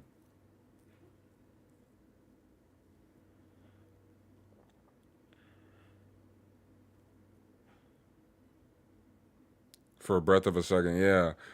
Well, one thing I learned too, I think maybe it's because of my location, but like when I did the afternoon streams, that's where I really get a lot of the stuff to drop. A lot of the stuff is dropping. It's not like a stable connection. You know what I'm saying? I don't know why it's like that, but that's what I've been getting. All right, guys. So I got one more body cam, and then after that, you guys can give me a suggestion. I'm gonna knock that one out as well. Okay. This one's coming from Body Cam Edition, and the title of this one: Rich Family Tries Covering Up Entitled Teens DUI Hit and Run. This one's gonna be a banger, hopefully. Just the Body Cam Edition, they usually drop the bangers. Okay, I actually really enjoy their videos. So I'm not gonna waste no more time. We're gonna tap into this, bro. Just make sure y'all hitting that like button for the algorithm. The algorithm, I'm beefing with the algorithm right now, so we gotta go ahead and smack that like button for the algorithm. Your neighbor watches too much pee and snipes your what? My internet connection, bro. I ain't gonna lie to you though, like. I'm not gonna say that's what they doing, but I feel like they be doing some top secret stuff. Like they be doing some internet stuff. You know, like I feel like they probably on some black market stuff. Like they probably out here serving the U.S. Army with weapons like that. Y'all don't think I'm playing? They probably listen to me with one of them things that they listen to in them vans. You know. All right, we're gonna tap into this one though, guys. This one coming from Body Cam Edition. Rich family tries covering up entitled teens DUI hit and run. Coming off as you're coming off as you're going to be uncooperative. So obviously you guys are covering for someone here. On May 11th, 2024, officers were dispatched in response to a reported hit and run, possibly involving a DUI. The suspect vehicle, a red Lexus, had initially fled the scene but was later located parked around the corner, unoccupied. While officers were gathering the victim's insurance information, the Lexus unexpectedly drove past the scene. Started through your guys's. Do we need to call? Well, there's pieces right there. 816, my driver just Say you swear! Say you swear! Why would you come back? Why didn't you just go home? Again, we don't condone criminal activity. Go home. Turn back there. Where at? Like I think 1 or 2 streets back. 816. You say the driver just drove past you? Did he have a broken bumper? On Summerford, he turned off onto a side street. I'm trying to find him. Copy, because that Lexus is not there anymore. It took off.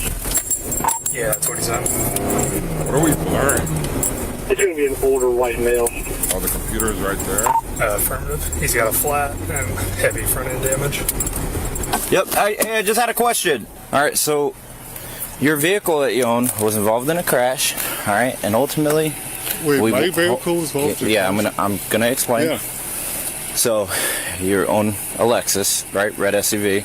I don't. My wife does. Your wife does. Okay. Yeah. All right. You're identified as the driver involved in the crash. Who is? You are. Why am I involved in the crash? You are been identified, but between witnesses and an officer, as we've been trying to locate you, you passed him. You turned on his lights to turn around, and then you turned off a side street. Ultimately, what I'm getting at, let me finish. Yeah. We'd prefer to resolve this. The vehicle struck another vehicle at the lowest level. Yeah. There's no reason for it to be any more significant. Yeah. So that's the goal. If one of our cars struck another vehicle, we'll pay for whatever we got to pay for. Okay. Do you have your ID on you? Why you talk like that? I was not driving that vehicle. Okay. Well, we'll go over everything here in a few minutes. There you go. So where did you just walk from? I do a big loop from already under Okay. Yeah. But look, if our car's involved in something, we'll take care of it. Who would have been driving it? My wife. Your wife? Okay. Do you have her phone number? I can call her, or the vehicle's nearby. Hey, but I'm here with an someone can officer check the area. He's just walking vehicle fast-paced down the street when I made contact. Oh yeah. And I told him that you were. Oh yeah. Obviously, out driving your Lexus, and he wants to talk to you. No, I just wanted her phone number, but yeah, I'll talk to her. 614. Okay. Hey Kelly, give up everything here with the Upper Arlington Police Department. We pay. So I just stopped out with Edwin here. We're at Woodstock and all. Ramsgate. You can just hang out right there for me, sir. There was a report of a crash where a vehicle struck another vehicle and then, left the area. It doesn't seem like anyone's injured at the time or anything like that, but we've been looking for the vehicle. And as I've been circulating the area, this is where I made contact with Edwin. And he's been identified as the individual in the other vehicle.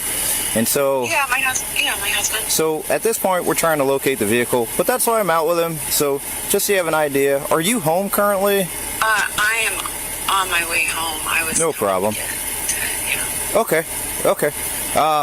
And what vehicle do you operate? Well, usually I drive the Lexus. Okay. And so would you be the one to have the insurance for that? Yes. Could you by chance, maybe send it to him so that way we can document it? I feel like it's this guy, but for the other party.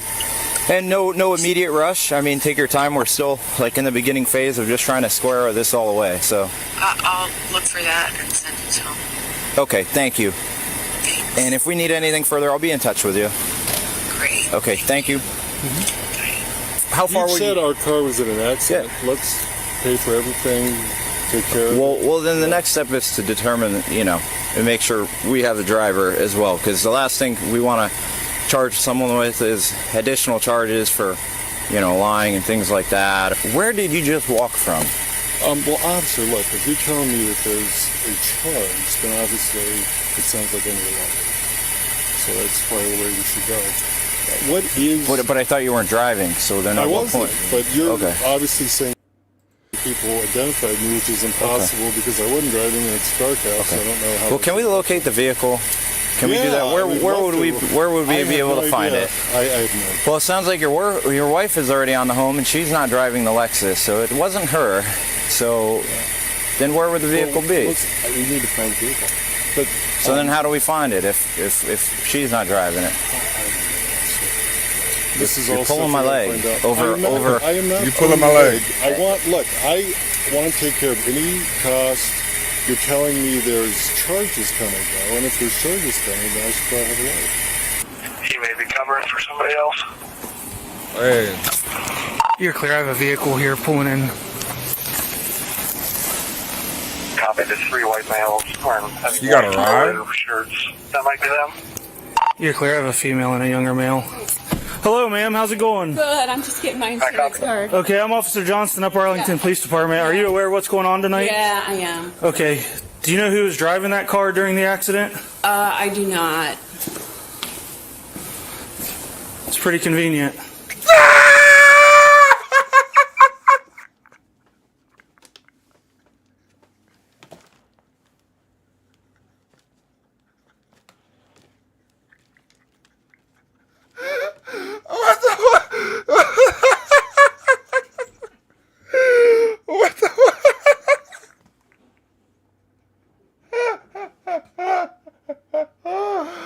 Man, what the fuck, dog? No, Bro, the way I would not be paying the dude no mind. Like, bro, pull your phone out. Just keep walking or something. I don't know. Just looking at him. Tonight? Yeah, I am. Like, Okay. that's crazy. Do you know who was driving that car during the accident? I do not. It's pretty convenient.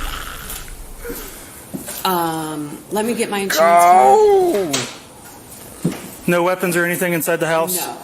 Okay. It's a pretty serious matter, okay? Yeah. They hit another car. Yeah. Okay. We were going to call and get the insurance But information. whoever was driving didn't, and they Right. took off. That's an arrestable offense.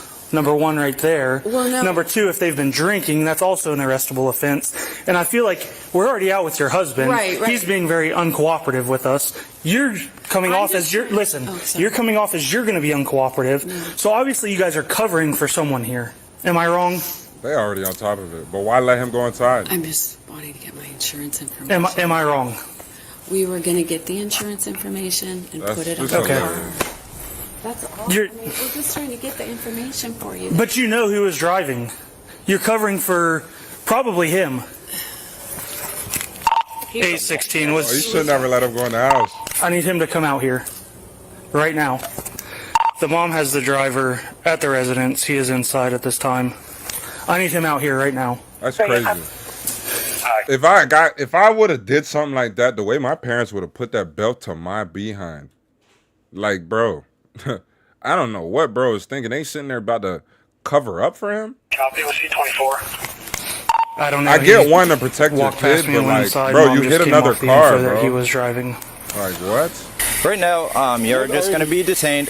Well, I don't know. Okay. Right now, you're going to be detained. We're going to take you back to the initial scene of the crash. That's what we're going to do. Okay. So it sounds like, was your son was driving the vehicle? We just confirmed that. Okay.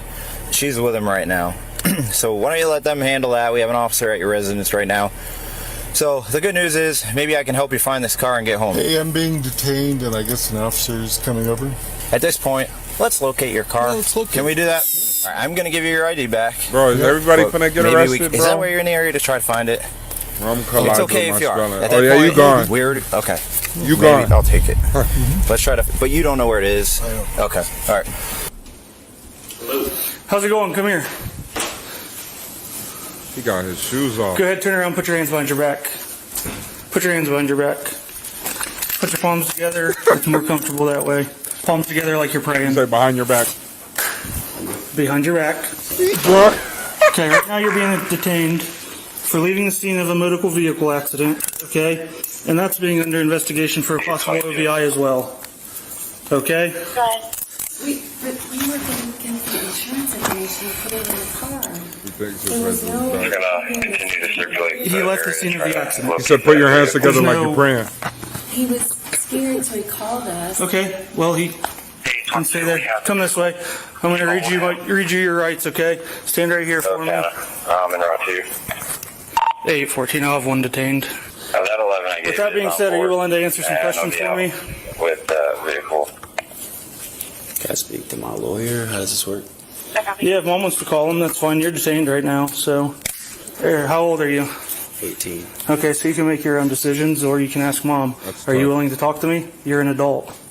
I would like a lawyer. Okay, that's fine. All right, go ahead, walk this way with me. Oh, they told him something right. Well, he's being detained right now just in the back of my car. I'm not going anywhere. A drunk teen, probably the smartest person to ever be on my channel. Is that crazy or not? Okay. What do you... They're on the scene with your husband in that car. Should I go get him? Has he been drinking tonight? Okay, well, he's going to need picked up somehow. That's quite a walk, right? Yeah. In terms of him tonight, I mean, are you... There's a chance that he's going to jail. Chance. Okay, should I have... I've been here, okay? Yeah, I can't give you any legal advice, okay? I've been here, okay? We got the license plate off the car, came back to this address. Bro, this is where I've been. That's crazy. So I don't know the totality of the circumstances that they have down there, but this is where we're at, okay? Mm-hmm. Someone called in, said he hit a vehicle, took off. Yeah, okay. He didn't take off. He just came home to get the insurance information. Okay, that's here, there, or... Yeah, whatever. Okay. He doesn't want to answer any questions. That's fine. That's his right. That's fine. I'm not... matter, Yeah, right? correct. I mean, that's correct. not against him. Yeah, correct. 100%. Yeah. So we just want to get a hold of somebody, and I don't. Is that a Monday morning thing, or if we try to get somebody? As far as attorney, you can try, but yeah, probably Monday morning. Like I said, he's been advised of his rights, so it's. Do you have your friend's dad's number, or your friend? Brad? Yeah. I could get it. Did you want to? Wait, is he why? allowed to text his lawyer? I'm not going to let him text anybody in the back of my car. That's just a safety issue. All right. Do you want to? I will. If you bring him his phone out, and he wants to be cool with me, which he has been so far. Cool with you. Yeah, what you have been so far. I do not have my phone. Okay, Bro, he do not listen to has this kid. Okay. the number. Do not give him a phone. What are you doing? I'll be cool. I'm not gonna Bro, I'm sorry, bro. Don't give him a phone. Oh, you've been cool with me so far. I've never seen y'all do that to nobody ever, bro. I do not want to see y'all do that now. I don't care who's in this car, bro. If you're detaining him for what you saying you're detaining him for, do not give him that privilege, bro. I'm sorry. He already had his parents covering up for him and doing all this and that and the third. She already gave up the info. Let's not baby him. You're just gonna cripple. You're crippling him in the end when you're doing that. I would never run and I don't. You did run though, brother. Okay, well after. Have a seat. Watch your head. Appreciate it. We can pay. We can pay. Hey Kate. Hey Kate. Are you good? Yeah. Can you send me Brad's phone number? Yeah, what's going on? Nothing. Just send me Brad's phone number. I'm by myself, Aiden. Send me Brad's phone number, please. Okay, can I play one thing? No. Yes, I'm good. Yo, I'm not gonna lie, the worst type of person to ever call. I swear. Bruh, like, context clues. You're just like, I'm alone. Well, bitch, I'm not. What the fuck? Like, Hey Kate. Hey Kate. Are you good? Yeah. Can you send me Brad's phone number? Yeah, what's going on? Nothing. Just send me Brad's phone number. I'm by myself, Aiden. Send me Brad's phone number. 4 times. 3 times. Okay, can I play one thing? No. Tell Yes, you what yes, and I'm what? good. What's she gonna say? He smells like it. He won't do any testing, but Smell like every what? word he said, and I smell it on him. Appears to be 2-4. Well, I said that it appears that her and the dad are covering up for somebody, and obviously somebody was driving the car, and she said, yeah, he was driving. She has not told me that. She dropped him off, but she said he has not been drinking tonight. We'll check that one. I spoke to the attorney. Okay. He said That's process like it. I said. That's fine. That's his right. So. All right, say less. Well, mom's here. I mean, I'll let you know just as a courtesy. You are under arrest for OVI at this time. Sad video. Okay. So what'll happen? We'll go back to our police department. We got some paperwork to do. We got to get your fingerprints, get your photographs. Okay. And then you'll probably be released on a summons, which means when we're done with all that stuff, mom will be able to come pick you up. Do you have any questions? No, sir. All right. Can I go with him? No, he's an adult. All right, let me get my husband. Okay, did you drop your husband off down there? I can't remember at this point. Okay. Exactly how. Your attorney has advised you not to say anything until he talks to you tomorrow. But he says they'll process you tonight, and we'll be able to pick him up later. Yes, ma'am. And he has his phone, so he can call you when he's all done. All right, so we'll be over to get you shortly. Bro, he has the perfect prep boy clothes fit on. The pink shirt, shorts, white shoes. Damn, Daniel. Funny one in between, just a few minutes. It depends, bro. So she is saying that with all this going on, she can't remember how her husband got down there. They have spoke with a lawyer, so he's not going to answer any questions or do any tests. The 18-year-old son. Good, step out for me. Watch your head. If you're cool when we get in here, I'll take your handcuffs off for you. Appreciate it. So, I got to give you the opportunity and kind of explain this to you. It's your right either way. I'll give you more detail here in a couple minutes. You're going to get a chance to give a breath sample. Totally up to you either way. Okay. Then you can have a seat in this brown chair.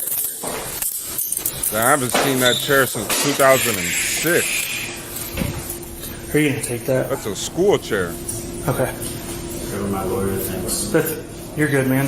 I just gotta present it to you. If you don't want to answer, that's fine. You said depends. Damn, Daniel. It doesn't mean you're gonna answer questions. What does it mean then? It just means, so obviously, as I said, you should stop taking time. So if I ask you something and you don't feel like answering it, you don't have to. So it's basically just saying that I read you the rights, you understand them. Okay, if you don't want to answer, you don't have to answer. I do not want to lawyer at the time. What if I do want to? But you don't have to. You have the right to stop answering at any time. Does that make sense? So even if I want a lawyer, I still sign? You don't have to sign. It's up to you. But if Could I just talk to my lawyer? so, there's like questions back here that I'm going to ask. It's up to you if you're going to answer them or not. Can I talk to my lawyer before I sign? Is that allowed? Yeah, we can do that. He declined to sign any documents or undergo any testing without his attorney present. He was charged with operating a vehicle under the influence and failure to stop after an accident. He was later released on a subpoena. Share your thoughts below and remember... It's probably not his first time going through some ish like that. Talking about rich parent. That's definitely a rich family. He started off with pay. They don't even know where the car is at. Where's the car? Where's the car? Alright, so... Alright, y'all got mixed emotions in here. Y'all got here talking about it's sad, it's funny. Y'all some psychos, okay? That's how... Look, man. We winding down. 420's is approaching. For Homer's, he's already at 420, so he's already gone. He already gone. But what y'all got? The two girls thing is funny. 5 minutes. What is that? Disrespectful teen learns the hard way. Is that one the 5-minute one? Let me see.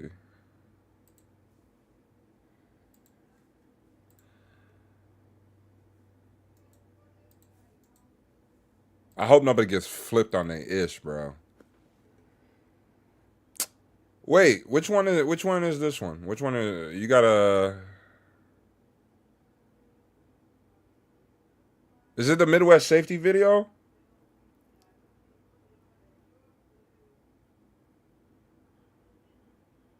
Two girls, one lucky lady. Oh, you deleted that. But nah, I'm not gonna watch somebody else's reaction to a video. I'm not gonna react to a reaction of a video. That's I ain't gonna lie, that's kind of ridiculous. I actually watched that video too. The kids in the Walmart, I actually reacted to it. Yeah, I already reacted to this one. It's on my channel.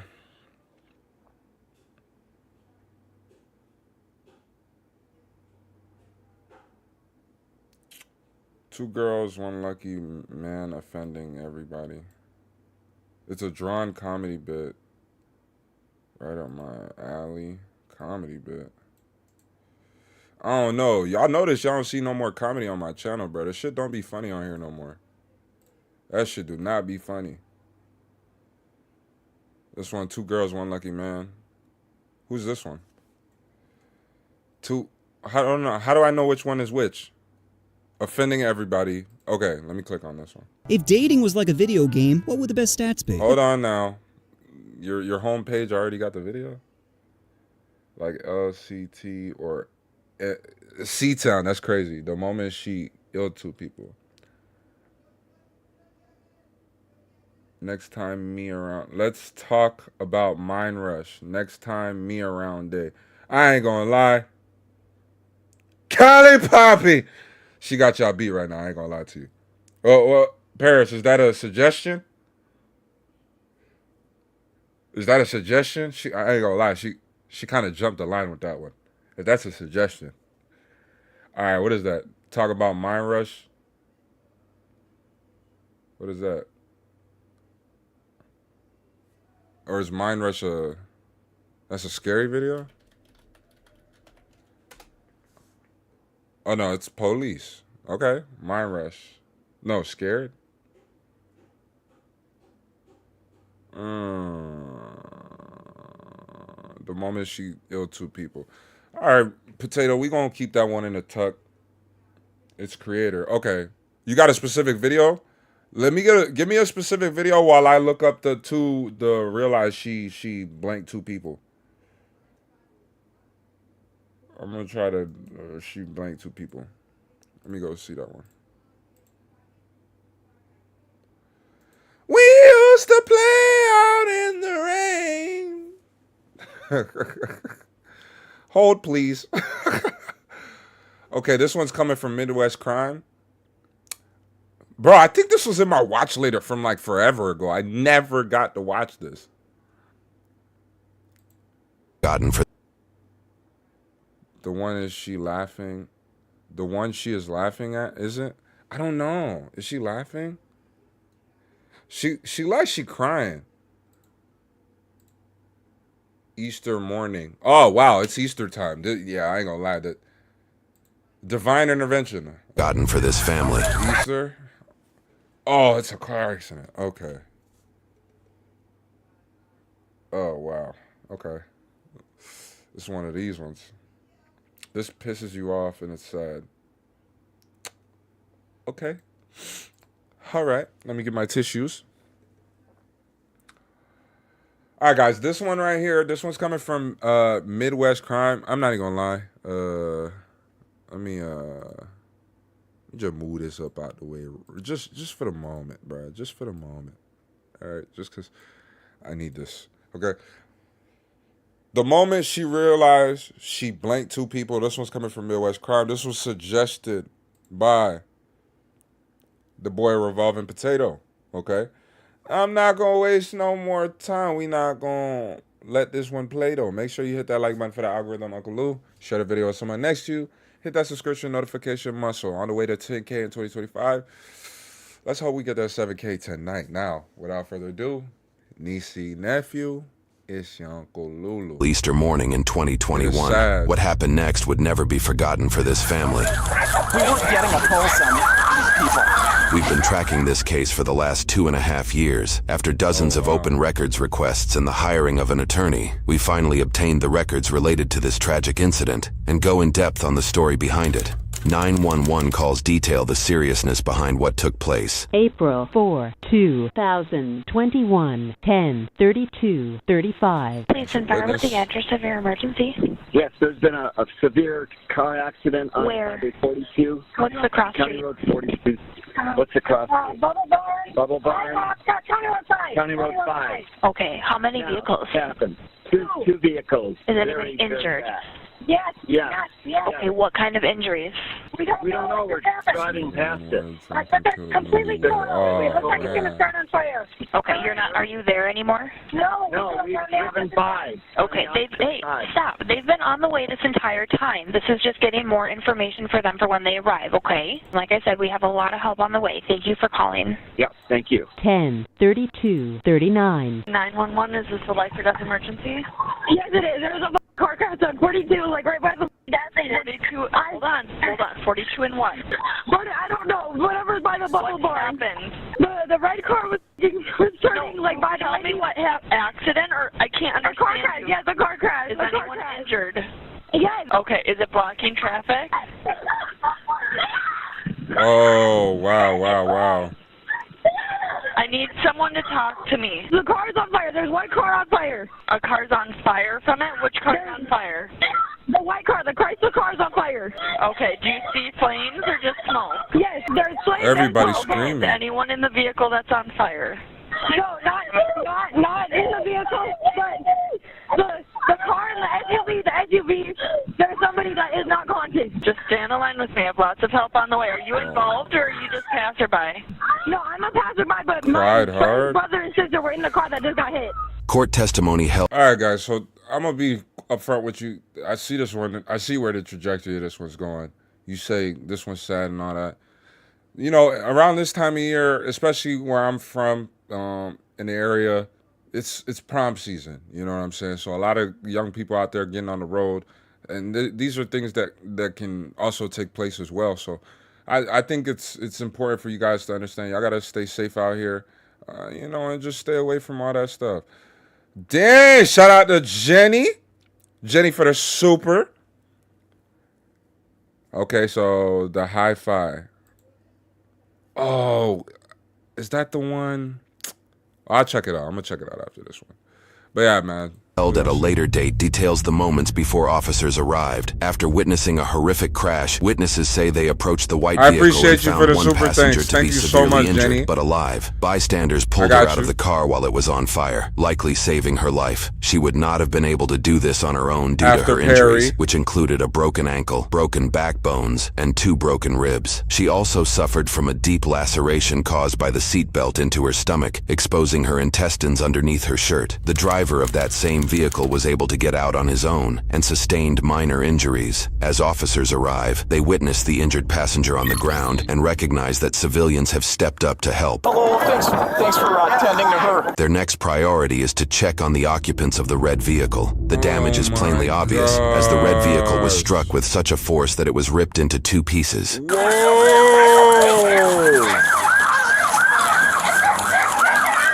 Is everyone out? I think everyone's out here. There's one in here. Okay. I didn't feel a pulse though. Okay.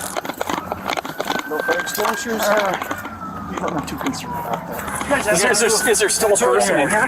2 in here. Yeah, the driver and one in the back seat. Oh my gosh. Is anybody in there? Bro, that thing is in half, 122 dude. or 86. We've got 2 trapped inside of a vehicle that'll need to be pried out. They're in the car! Either the 2 have a pulse. Oh my gosh. Oh no. Okay, I understand your concern. Yeah, I'll just have you wait back here. Thank you. How can you even get them? These people aren't coming out of this vehicle, right? Nope. Am I seeing that right? Okay. Yep.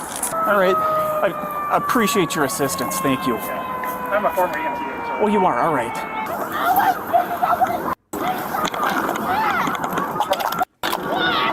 All right, and we know that nobody's in this one?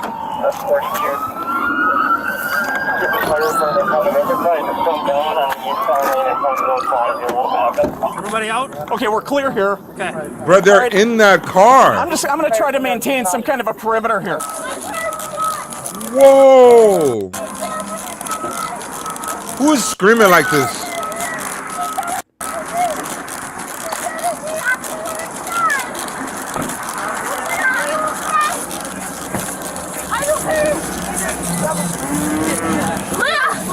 Who's in the car? Don't get in the car. I'll give it to you later. Please get the hospital now. I will give it to you. She's the driver. She's the driver. She's the driver. I already see. She's not answering. I'll give it to you later. What is you talking about? Please get them to the hospital now. I will give it to you. I will give it to you all right now. Just get them to the hospital now.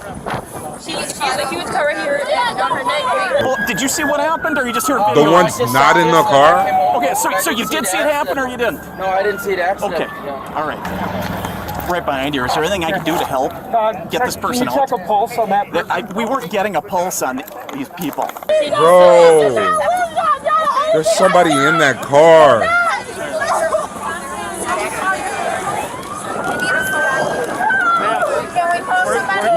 Were you in the car? Okay, so she's not the driver. Were you in the car? The passenger or the driver? She's a passenger. She's a passenger.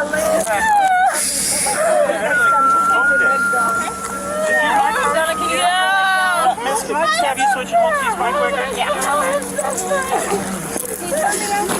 Need a stretcher? I can have that stretcher. Yes, please. See if we can get an ID on these 2 passengers. This is her sister. She wasn't in the car. She was in a different car. Her sister was in the white car. I just need her sister's name. Sienna. Poor firemen. Officers gathered information and got most of the story put together. The individuals in the red car. That was a great point. If you can't lose them, don't put them at risk.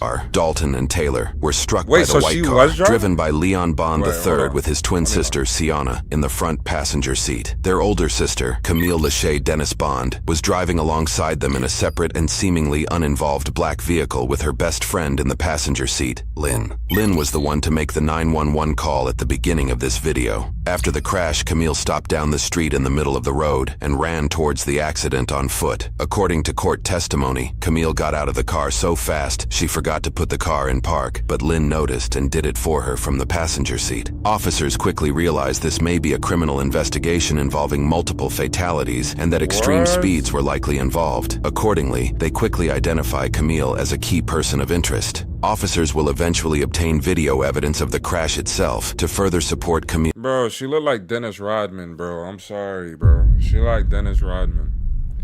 Looked like Dennis Rodman in the 98 and the 99 season, bro. Camille's involvement. We will go over that footage later in this video. Ma'am! Ma'am! Can't go over there right now. We got a car on fire. It's not safe. Daddy, it's okay. It's okay. It's fine. I know, baby. It's fine. It's fine. Yeah, it's okay. I don't know. I'm making sure it's okay. That car right there. I'll give a Sure, 770. What was it? Here, Camille is immediately placing blame on the other driver. She doesn't hesitate to use profanities towards Taylor, who she incorrectly believes was driving the red car. I think we're going to call 1072. Okay. 45-122. There's going to be two. Wait, what? Officers unfortunately discover the two individuals in the red car, Dalton Lee Ford and Taylor Nicole Garza, have been killed in the crash. The couple was 22 years old. They had plans to celebrate Easter with their families that morning. 3 people are out here taking pictures. My condolences to the people that passed away in this video and their families. That's tragic. So they were in the red car, right? These were the people that were in the red car. Had plans to celebrate Easter with their families that morning. 3 people are out here taking pictures of a dead person. Holy disrespect. Well, and I asked all of them, did you see what happened? Or are you just here to video? Yeah, doing their commentary and shit. I mean, what y'all think, bro? It's 2025. That's what people gonna do when they see that stuff. They don't have Officers begin questioning witnesses to hopefully figure out exactly what happened. It's cracking.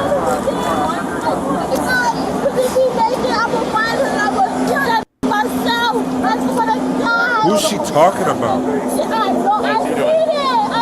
The red car? He's got some ribbon. So whenever we get another... Can you help with back? Y'all didn't like wipe his face off. You got flash drive. Yeah, we were all going back to my house so we could get dressed and go. It's okay, baby. Ma'am, I can't even go over here right now. Wait, right here by the KFC. Have them meet you down at Caribou. Yeah. I had to get him out. I didn't park my car. It was falling down the hill. I had to get him out. How did this better be dead?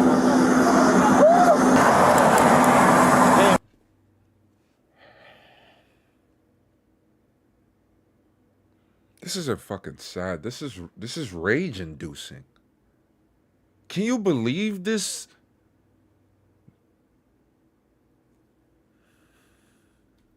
Can I get the phone you had? Your friend would like it back. Get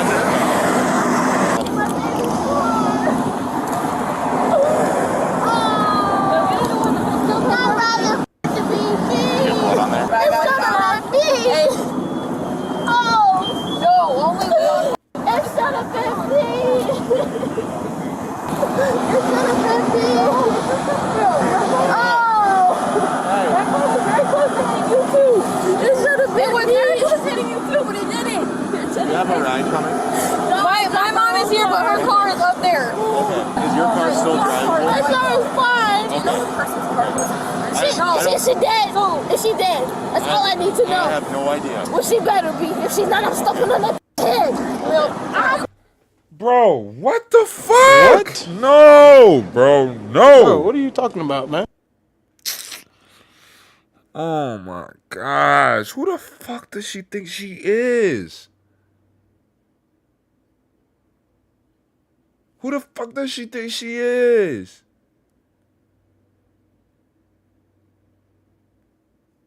Is that they better be dead? Is that what she said? Steve Jobs brought about the downfall of society. Yes, I agree. Jobs never, bro. Why is she like this though? I'm going to my car. Why don't we wait here for a second? No. I don't think you're able to. Yes, What I the am. fuck? I'm fine. No, I don't think I'm you're going able to my drive home. sister. I'm going to my Camille, she left. Camille, she left. She's gone. Yeah, that's that one. I will stay here. My car is fine though. That's what I'm saying. It's fine. I'm not moving here. I just need my phone and my shoes. That's what I'm gonna get for you. Okay. Just stay right here, please. Hi, I'm Nat. I know. Look at my baby. I'm sorry. Is she dead? Your sister or no? No, that. Bruh. I don't know, man. I'm very sorry. I can't. She's like quadrupling down. We just want you to be safe right now. I'm fine. I just want my stuff. I'm not going anywhere. This must be really hard. Yeah. Looks I like need it's to get my phone. Utah? Your car might be locked, so we can't. It's not. My keys are in the car. It's not gonna lock. Okay. Where's your phone? It's in the car. It's connected to the. It's connected to a white plug. Okay. I have to get it. My mom's gonna call me. I think he has it. It's with your shoes. Yeah. Yeah, I see it in his hand. How old is she? Excuse my language. I'm sorry. Excuse my language. But the tried to hit him. They said he tried to. I'm sorry. I'm sorry. But he tried to hit him. Easy. Right here. Who's that guy? You're the auntie? Okay. All right, right over there. Where's the baby? They went to the hospital. They went to birthday with them. They went to Richmond. Okay, yeah, gotta go. And they're both. The passengers in the white car are okay. Okay, so white car man. Let's just get you off the Oh my gosh, I gotta go. I need everybody to go on the other side of the road. I'm going to the hospital. I'm going to the hospital. I work there. We'll get it taken care of, man. That's what. All right, I gotta go get my truck over there. Okay. Sterling, you stay with Camille. Okay. Let me walk with you. Okay, okay. Oh my All right. All right, guys. Do you Are want both to of them just... going Wow. to Hennepin County Medical Center? They're either going to Hennepin or Ridgeview. Ridgeview is closer. Well, I was told that Tiana was going to Ridgeview Medical because this is both of her children. Yeah. So then they're going to Ridgeview, which is in Burnsville. They're going to the Ridgeview Hospital that's in Burnsville. I do a quick blood check. I know. And that's why I hope that. Yes, the one in Burnsville. I hope that she is because she Why was car like that. Because the tried to beat him. Can you talk to her? Because she just said that they just passed that hospital. Because they want to, bro. She tried to beat him, and then y'all tried to go around her so he wouldn't hit her. They too connected. County in Minneapolis. They went to the. They both went to county in Minneapolis. And she tried to beat him Guys, still. let's move to this And then next she corner, tried to okay? go around him. I don't know why We're they just took gonna all try and over clear them. up the road, I don't okay? know. Leon's fine, but Sienna has a big cut right here. Her knee's gonna come out of it. Camille's sitting with me. We're still, we have to wait for the medical examiner to get here before we can touch any of the cars. You could expedite, we're going to go 10-15 with this thing. So what was your first name? Camille. Okay, Camille, here's what's going to happen is we're going to be placing you under arrest. Why? For criminal vehicular operation. How? Well, you were racing your brother. No, I was not. So here's what we're going to do. We have to examine all of our phones and that type of stuff. So, like I said, we can go two ways. If we have to put you in handcuffs, we're going to take you back to our station to talk to you. Nobody was racing. We were going 65. Okay. So, I understand that. Why would you even say anything? Okay, so you think you're going 65? We weren't even going that fast, and I watched it. That's the thing. I watched it. Okay. And he was even behind me. So who squealed out at the intersection there? What was that? Who squealed out? They got at the footage? intersection way down there. Not saying we need to watch it, but just just for proof reasons. somebody No, smoke we pouring didn't. over the tires. No, and stuff? we did not. I literally, we left at the same time. Nobody had wheels nor nothing. That whoever told you that is lying, and I'm just gonna say it like this: whoever told you who said that, most likely is probably white, and I know it is. This wouldn't be the first time Camille has claimed being prejudiced against while being accused of a crime. Before the day of the crash, Camille held several speeding tickets in her records, even though she was just 19 years old. Her first ticket listed she was traveling 50 miles an hour in a 30-mile-an-hour zone. 20 miles over the speed limit. Her second speeding charge was for going 58 miles in a 45-mile-an-hour zone, 13 miles over the speed limit. However, the ticket details that she was very argumentative with the officer in this situation. The report shares that she argued she was pulled over due to her loud music and her being black, then claimed she was traveling that speed on a hill, and then when the officer handed her the ticket, she crumpled it up and tossed it into the passenger seat of her vehicle. Her third ticket was listed as duty to drive with due care speed, where no specific speed data is cited. More details on more of her tickets will be covered shortly.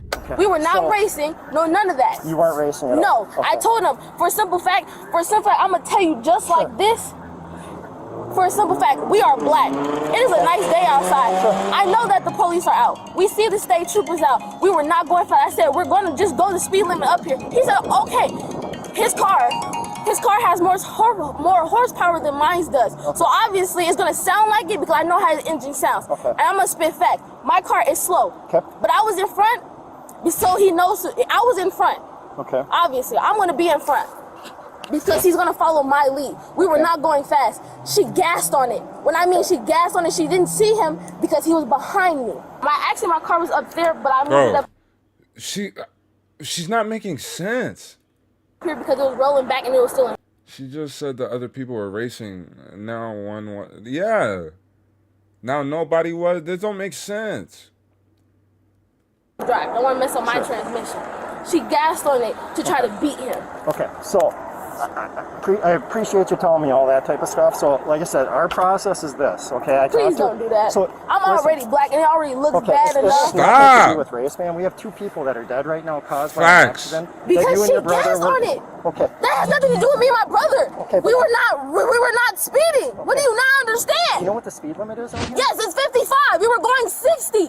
Okay. It's not my problem that she wants to be a dumb bitch and try to beat us. That's not my problem. You placing me under arrest for something that we did not do? We have digital dashes, bro. We're gonna get all that. We have digital dashes. So therefore, we were going 60. So you don't have to yell at me. I have to because you don't understand. Okay, so here's what we're Yelling doesn't make them understand. You're not placing me under arrest or anything. Okay, sorry. Yes. Bro, people like this are the worst people just to talk to. You can't even have a conversation. Like, you're not even open to want to see the other side. You're just so dead set. I get you're emotional. These things happen. But just like the officer said, bro, 2 people died, bro. Like, there's no coming back from that. Like, their families have to go through that. Your people, they're in the hospital. Yeah, they went through the accident, but just like the officers in them said it, they're going to be straight. They're going to get taken care of. 2 people lost their life. And you're putting on this show, talking about race, doing all this. Why? Just shut the hell up. Got me tight. People like that make it harder for those who run into situations of real life altering racism. Facts. Like, doing all that crap. I am mixed German, close to 50. My lovely mom from Malaysia, and I had my struggles, but never took race card. Yeah, it's an easy cop out. Like, it's like people like to use buzzwords, right? Buzzword, like, racist is one of those things. It's just easy for people to use it in certain moments, especially with like social media now. A lot of stuff gets pulled out of context.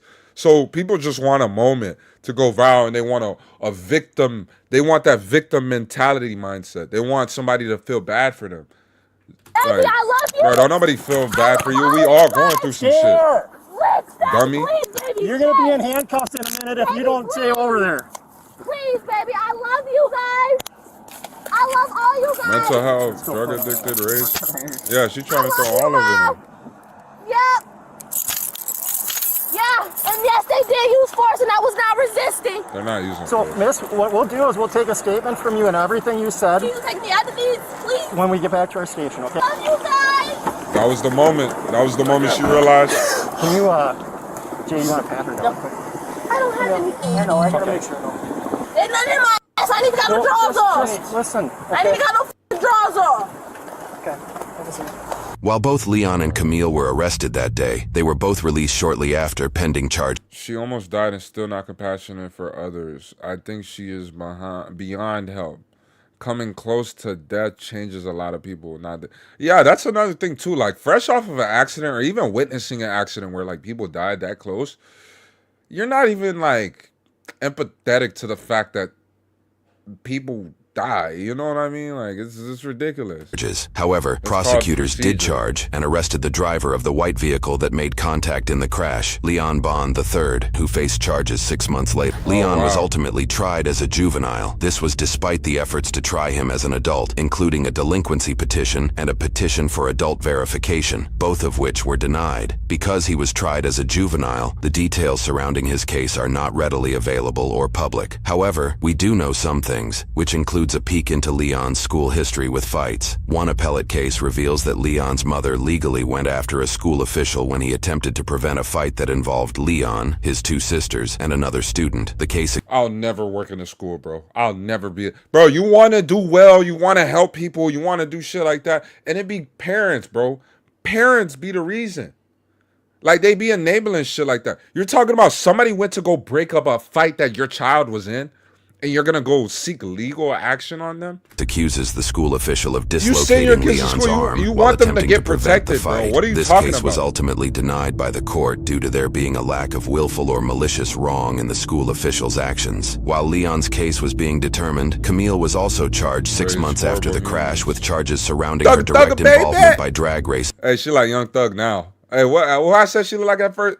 Nah, she's still like Dennis Rodman. I ain't gonna lie to you. During that 6-month period before her arrest, Camille got pulled over and charged for driving on a revoked license. Her license was revoked due to her failing to address her 3 previous speeding charges. She then got another speeding ticket that listed her going 59 miles an hour in a 35... Was it the Raiders guy? I played against that guy at high school. mile-an-hour zone, Basketball 24 miles over the speed limit. In that pullover, she stated she was going downhill as the reason she was traveling so fast. In October of 2021, she was issued an arrest warrant and faced 2 counts of third-degree murder, 2 counts of criminal vehicular homicide, 1 count of criminal vehicular operation resulting in great bodily harm, and 1 count of careless driving. The warrant she was issued revealed more details surrounding the incident, including a deeper look into post-event interviews and forensic research. The report detailed surveillance footage that shows the intersection they started the race at. Witness testimony shares that the 2 exchanged a conversation here, pertaining to whose car could accelerate faster. After that alleged conversation, the 2 cars take off well ahead of the other vehicles surrounding them. Another surveillance camera captures the impact. Moments before, you can see just how long it takes for this uninvolved vehicle to enter the right side of the frame and pass the area where the crash happens. When Camille and Leon's vehicles zoom by moments later, it takes roughly half the time. A crash reconstruction report reveals vehicles that's the car. Oh my gosh. By moments later, it takes roughly... Fuck though. It's the area where the... Bro, they could crash happens. When Camille... Why did they go? Low key. I'm not even trying to like... And Leon's vehicles... But me, bro, when I look for cars that are speeding in this instance, and she's like, or whoever the driver is, I don't know who's driving this, they're not going, they're going slow as hell. I'm not saying it's their fault, but they shouldn't have went. And they shouldn't be speeding like that. Later, it takes roughly half the time. A crash reconstruction report reveals data obtained by the airbag control module in Leon's vehicle. The report indicated Leon and his sister Camille, who was traveling alongside him, were going 114 miles per hour just 5 seconds before the crash, 64 miles over the posted 50-mile-an-hour speed limit. Court documents also indicated Leon and Camille were over 3 football fields away when Dalton and Taylor started to take the turn. They traveled roughly 3/4 of a mile after taking off from the intersection before crashing. Her and her brother's vehicle were traveling between 93 and 106 miles an hour before leaving her brother's... And they passed one intersection. Well, this doesn't look like much of an intersection, but this one is an intersection. So they passed a major intersection speeding like that too. Vehicle were traveling between 93 and 106 miles an hour before Leon's vehicle struck Dalton and Taylor. The day after her arrest on October 29th, 2021, Camille posted a $75,000 non-cash bond, which came with conditions that notably did not exclude her driving privileges, allowing her to drive despite the seriousness behind her case. 2 months after her release on bond. Court records indicate she got in a car accident where she claimed another driver was at fault. She issued a small claims case to the court for the other individual to pay a sum greater than $4,500. In the following year, she won this court case due to the other party not showing up. She was given yet another speeding ticket in May of 2022. This time, she was caught going 83 miles an hour in a 60-mile-an-hour zone, 23 miles over the speed limit. In this pullover, the ticket cites that Camille was unaware of the speed limit, cried, and explained to the officer that she had a bad experience with law enforcement before and was afraid of cops. State records allegedly showed her car's registration was expired despite the stickers on her car displaying she was up to date. In January of 2023... Bro, she's still out. She's still out. What's going on? And I'm not... 3 months shy of 2 years. The justice system doesn't make sense. Years after the car crash, news reports indicate that Camille's brother Leon pled guilty to 2 counts of third-degree murder. He was sentenced to 25 years of prison that same month. Because inmates only have to serve 2/3 of their sentence before transferring to probation, this means he should be out of jail in 16 years and 8 months, or in September of 2039, when he is 36 years old. However, rules apply differently for juvenile cases. Here is an image posted on what appears to be Leon's Facebook page, posted in September of 2023, where he seems to be under house arrest. He proudly holds what looks to be $1,000 in cash with a smile on his face. Because Leon was being tried as a juvenile, he was put on probation until the age of 21, with a stayed sentence of 25 years in prison. As long as Leon doesn't break probation by age 21, his sentence will be considered served. In mid-2024, Leon turned 21 and successfully completed his probation. His sentence for murdering Dalton and Taylor is considered served. His sister, who operated the other racing vehicle, Camille Dennis Bond, faced a slew of charges as an adult for her involvement, making her case information more readily available. Through court deliberations, Camille's defense team would not only argue that she was not at fault due to her not being in the vehicle that struck Taylor and Dalton, but would go as far as to say Dalton... I do 135 up Pearlie's Canyon on my super hot only on bike days when the roads are blocked. You got to be careful out there, though. Okay, Jennifer? You know, them bikes is kind of scary. That's something everyone thinks about after the fact. If only you overslept a bit. Stop for car. Yeah, it's like, yeah. Oh, if only I didn't stop right then and there. Like, wrong place, wrong time. But it's kind of like, things happen. That's why they're called accidents, you know, not purposes. They never learn. Of course, next is I feel comfy around. Yeah, like so stupid. Meanwhile, a dime bag in the 90s will get you 20.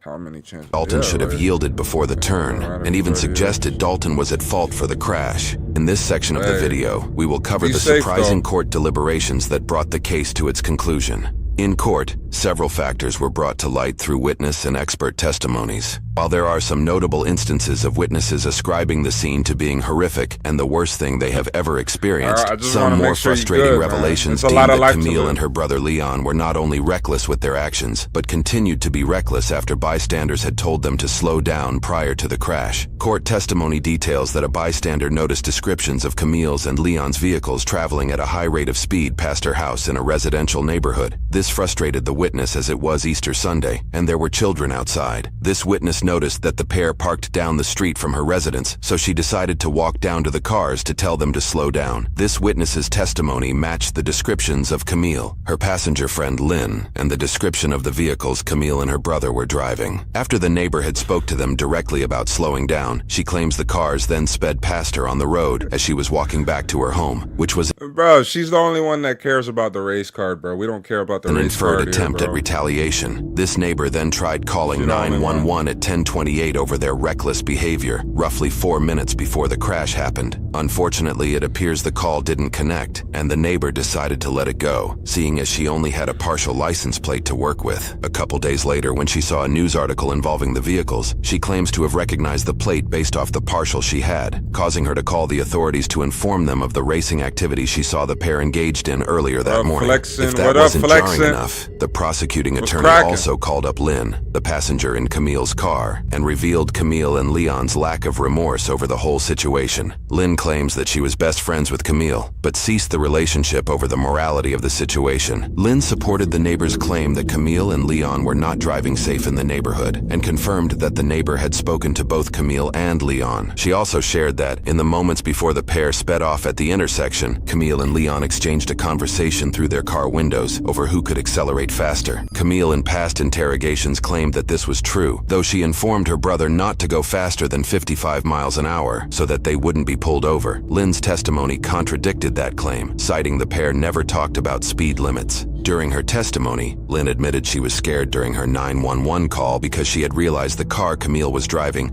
could have just as easily impacted Dalton and Taylor's vehicle. Yeah. She shared that Camille was largely concerned about the damage to the car and the condition of her siblings, but that nobody went to the red car and that Camille was unremorseful. Lynn also detailed that at a time after the crash during a birthday party, Camille and Leon, among other family members, held a conversation blaming the red car for the accident despite their excessive speeds. She further shares that the Bond family seemed to only care about their own family being injured and held no empathy or sadness for Dalton. Now, like I said, I'm not going to give the red car. The red car's not fully like... Because they should have been like vigilant and seeing like, yo, there's two cars coming down. Like they just kind of went. You know, but at the same time, they're speeding like that, dude.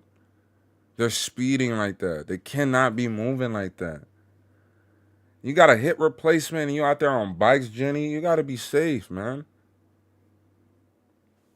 Taylor's passing. Lynn also cited that she stopped being friends with Camille after the birthday party because she felt sad, traumatized, and remorseful while Camille felt differently. Other witnesses appeared on the stand to share their opinions of Camille and Leon's driving. One witness shared they told others after witnessing their speeds that they're going to kill somebody moments before the crash. Other witnesses added more claims to Camille's words on scene, including, "The f***ing better be dead or I'll find her and kill her," and "You stupid dumbass effing white bitch." Others sharing, "In all the years I've been driving, I've never seen two cars drive like that before." And that witnesses found it jarring. Camille didn't attempt to help her injured sister, but was able to maintain threatening 2 fatal crash victims. The defense's argument that Dalton and Taylor's vehicle should have yielded brought frustrations to witnesses taking the stand. One individual having what appears to be a heated back and forth over the perceived ridiculousness of his argument. One professional opinion on the stand debunked the defense's right-of-way argument, citing that, statutorily, the right-of-way vehicle loses that claim if they are speeding. And in this case, the vehicles were estimated to be traveling over twice the speed limit. That same professional opinion cited data that showed if the two vehicles were not drag racing and were traveling the speed limit, Dalton and Taylor would have easily cleared the intersection without contact. A jury court would unanimously convict her on all of her charges. In closing statements prior to determining Camille's sentencing, countless contributions from the community shared how the case, and particularly the loss of Dalton and Taylor, impacted their lives. Taylor's father shared that he'll never forget the scream his wife, Taylor's mother, let out the day 2 police officers came to their home to inform them of their daughter's death. He shares that the sound still haunts him to that day. Dalton's older brother Dylan, a pastor, shared that if Camille's family remained blind to her guilt, that she would remain guilty on the day of her judgment, and God would strike her down for the murderer that she is. Friends of the family shared frustrations with Leon's light sentence, sharing that they hated the court system for giving him such an easy break. They also shared that rules do not apply to Camille, and that she will kill again. They referenced Camille's lack of remorse, pointing out that Camille turned to her mom, laughing and playing on her phone like it was any other day during breaks in court testimony. Documents revealed that the victim's family had just held a funeral the day prior for Dalton's grandfather. One cousin noted that the last photo they all took together as a family was that day. Veronica, Dalton's mom, pointed out frustrations with Camille's lack of remorse and her continued speeding infractions after the fact. Dalton's father, Jim, highlighted Camille and Leon's previous school fights, along with their alleged fist fight that broke out when they got in an accident with another driver. He also cited her claims of racial prejudice against her to be nothing of the sort when it came to Dalton and Taylor, sharing the pair had gone to Minneapolis in support of George Floyd. Floyd, that Taylor had continually engaged in Native American culture and reservation programs, and that his son Dalton was involved in a mostly Hmong and Hispanic car club. He also highlights an alleged social media conversation Camille had where she mentioned going drag racing again only 45 days after the crash. Jim also cited numerous individuals who shared stories of Dalton's acceptance and openness to other people. He also mentioned that, shortly after the incident, he and Veronica had discussed a hypothetical scenario. Their scenario involved Camille and Leon's mom, Crystal, coming to their house, apologizing and begging for forgiveness. In this case, Jim claims Veronica would have gave her a hug, invited her into the house for coffee, and discussed the nightmare as mothers, one to another. They purposefully told the court to keep communications open between them and all individuals involved, in case this scenario came to a reality. A year after the incident, once Jim and Veronica saw their hypothetical scenario would never come to existence, they closed communication through the court system. In contrast, when Camille and Leon's mother Crystal took the stand, she denounced the notion that her children should be called murderers, citing a Webster's dictionary definition that mentioned premeditation, even though they were being tried for third-degree murder. She also claimed she feared Camille was going to become the next George Floyd, and said Veronica had, quote, There's no fucking way she said that bullshit. There's no fucking way she said that bullshit. There's no fucking way she said that bullshit. That's not even the same thing, bro. Like, that mentioned premeditation, even though they were being tried for third-degree murder. She also claimed she feared Camille was going to become the next George Floyd, and said Veronica had, quote, verbally assaulted her for calling her a bad mother a year after the incident. When it came time for sentencing, the judge first cited his reasoning. He shared that, in my 40 years of being involved in the legal business in various aspects, I've never been... Bro, my blood is not, it's not boiling, but it's just like, it's like pulsing faster, you know? It's like speeding up. It's gonna get to that boiling point if it goes any faster, though.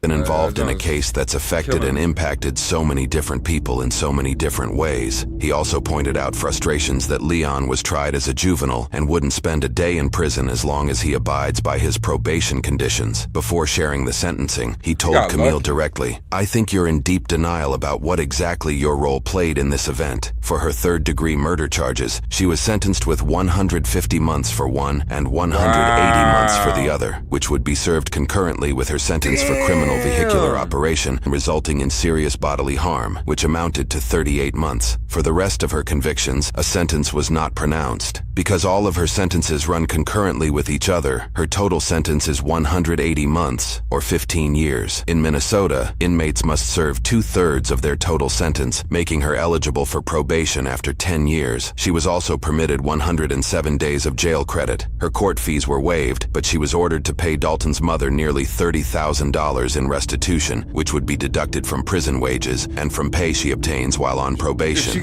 Using this information, having been sentenced in March of 2023, she will likely get out of prison at the tail end of the year in 2032, when she is 30 years old. After her sentencing, Camille submitted her case into the Court of Appeals to be retried. Her appellate case was effectively denied by the courts, sealing her sentence. While the records we obtained from the state pertained directly from Camille's involvement in the case, we were able to secure an interview with Dalton's mom, Veronica, to get more details. Wow, they got an interview too. And then this one's Minnesota Crime Video Journal. Wait, what's the channel? Is it Midwest Crime? Okay, this is a different channel. Well, this is crazy. This is a crazy story. Surrounding Leon's case, and exactly how and why he was let off the hook so easily after being convicted for double murder. Through those transcripts and through the body cam footage, it's wild to me that this case was not taken as seriously as it seems like it should have been. You know, we don't wish a family to go through this. I mean, in the beginning, we just sat back. I mean, we trusted those that we felt were looking out for Dalton and Taylor's best interest. The further we got along on the process, the more holes I kept finding. Attitudes, amount of remorse, accountability. If that would have come into play, we would understand, we'd be better. But because it didn't, and because the way the laws are set up right now, that these children are protected. A double murder charge in the Dakota County, they'd never had one before. we were going to be the first juvenile case to go to trial because Leon was innocent. Camille was innocent. Dalton pulled out in front of them. I mean, you've read the transcripts. He turned 21. At that time, he's free and clear. It's like it never happened.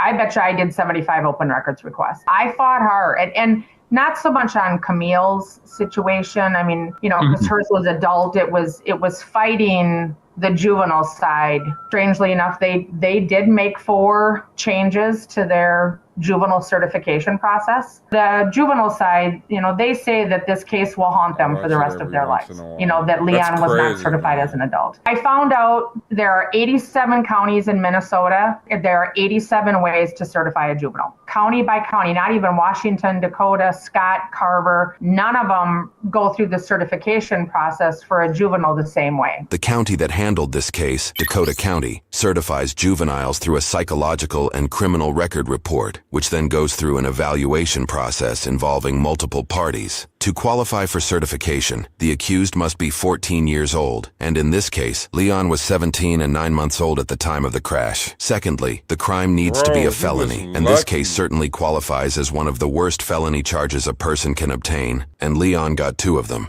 In most cases where a juvenile who is 16 or older is being tried for particularly violent offenses like this case, there is a presumption of certification, which means the juvenile is assumed to be tried as an adult. That is, unless they can specifically prove they would be rehabilitated through the juvenile system. This process for proof of rehabilitation in this case required a parole officer to organize a report, referred to as a certification study. Additionally, a psychologist conducts a psychological evaluation. This report often includes the seriousness of the crime, indications of mental health issues, their prior record, and their likelihood of rehabilitation in the juvenile system. These reports are then reviewed by the Extended Juvenile Jurisdiction Panel, or the EJJ panel for short. In this case, the 7-person panel then votes on if the accused should be tried as an adult or not. In Leon's case, Veronica made a startling discovery through her own investigations. Leon was on probation at the time that he murdered Dalton and Taylor. His probation officer was the intake probation officer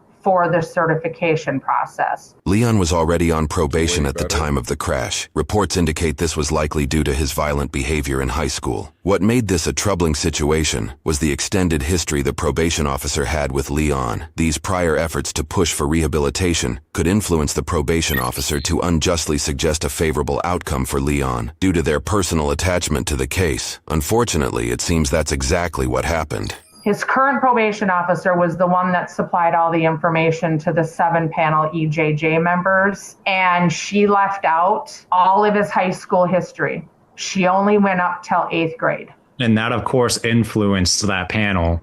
Correct. Additionally, news reports indicate that the same probation officer was also one of the 7 members on the EJJ panel to vote for or against Leon's adult certification. And it was a 4-3 vote, Harrison. 4 said juvenile, 3 said adult.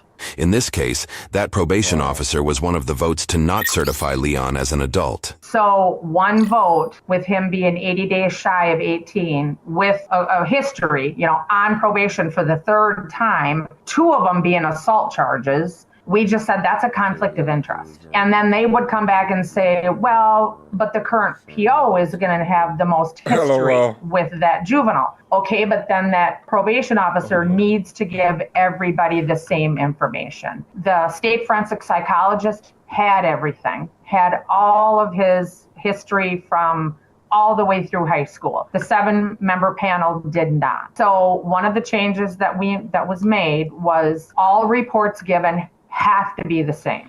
You cannot pick and choose what members see what.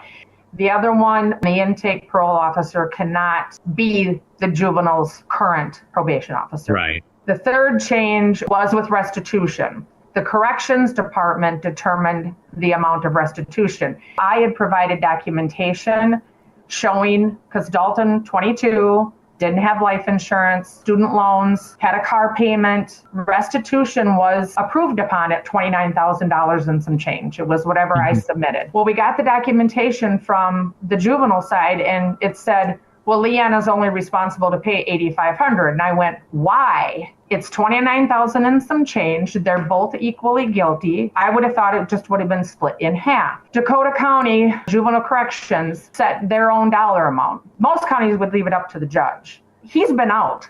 Camille's in jail. You know, she doesn't have as good of an opportunity to pay this restitution as Leon does. Well, they did change that now. It's no longer up to juvenile corrections. It is up to the judge. They got rid of the cap. They, in essence, had a cap of $8,500.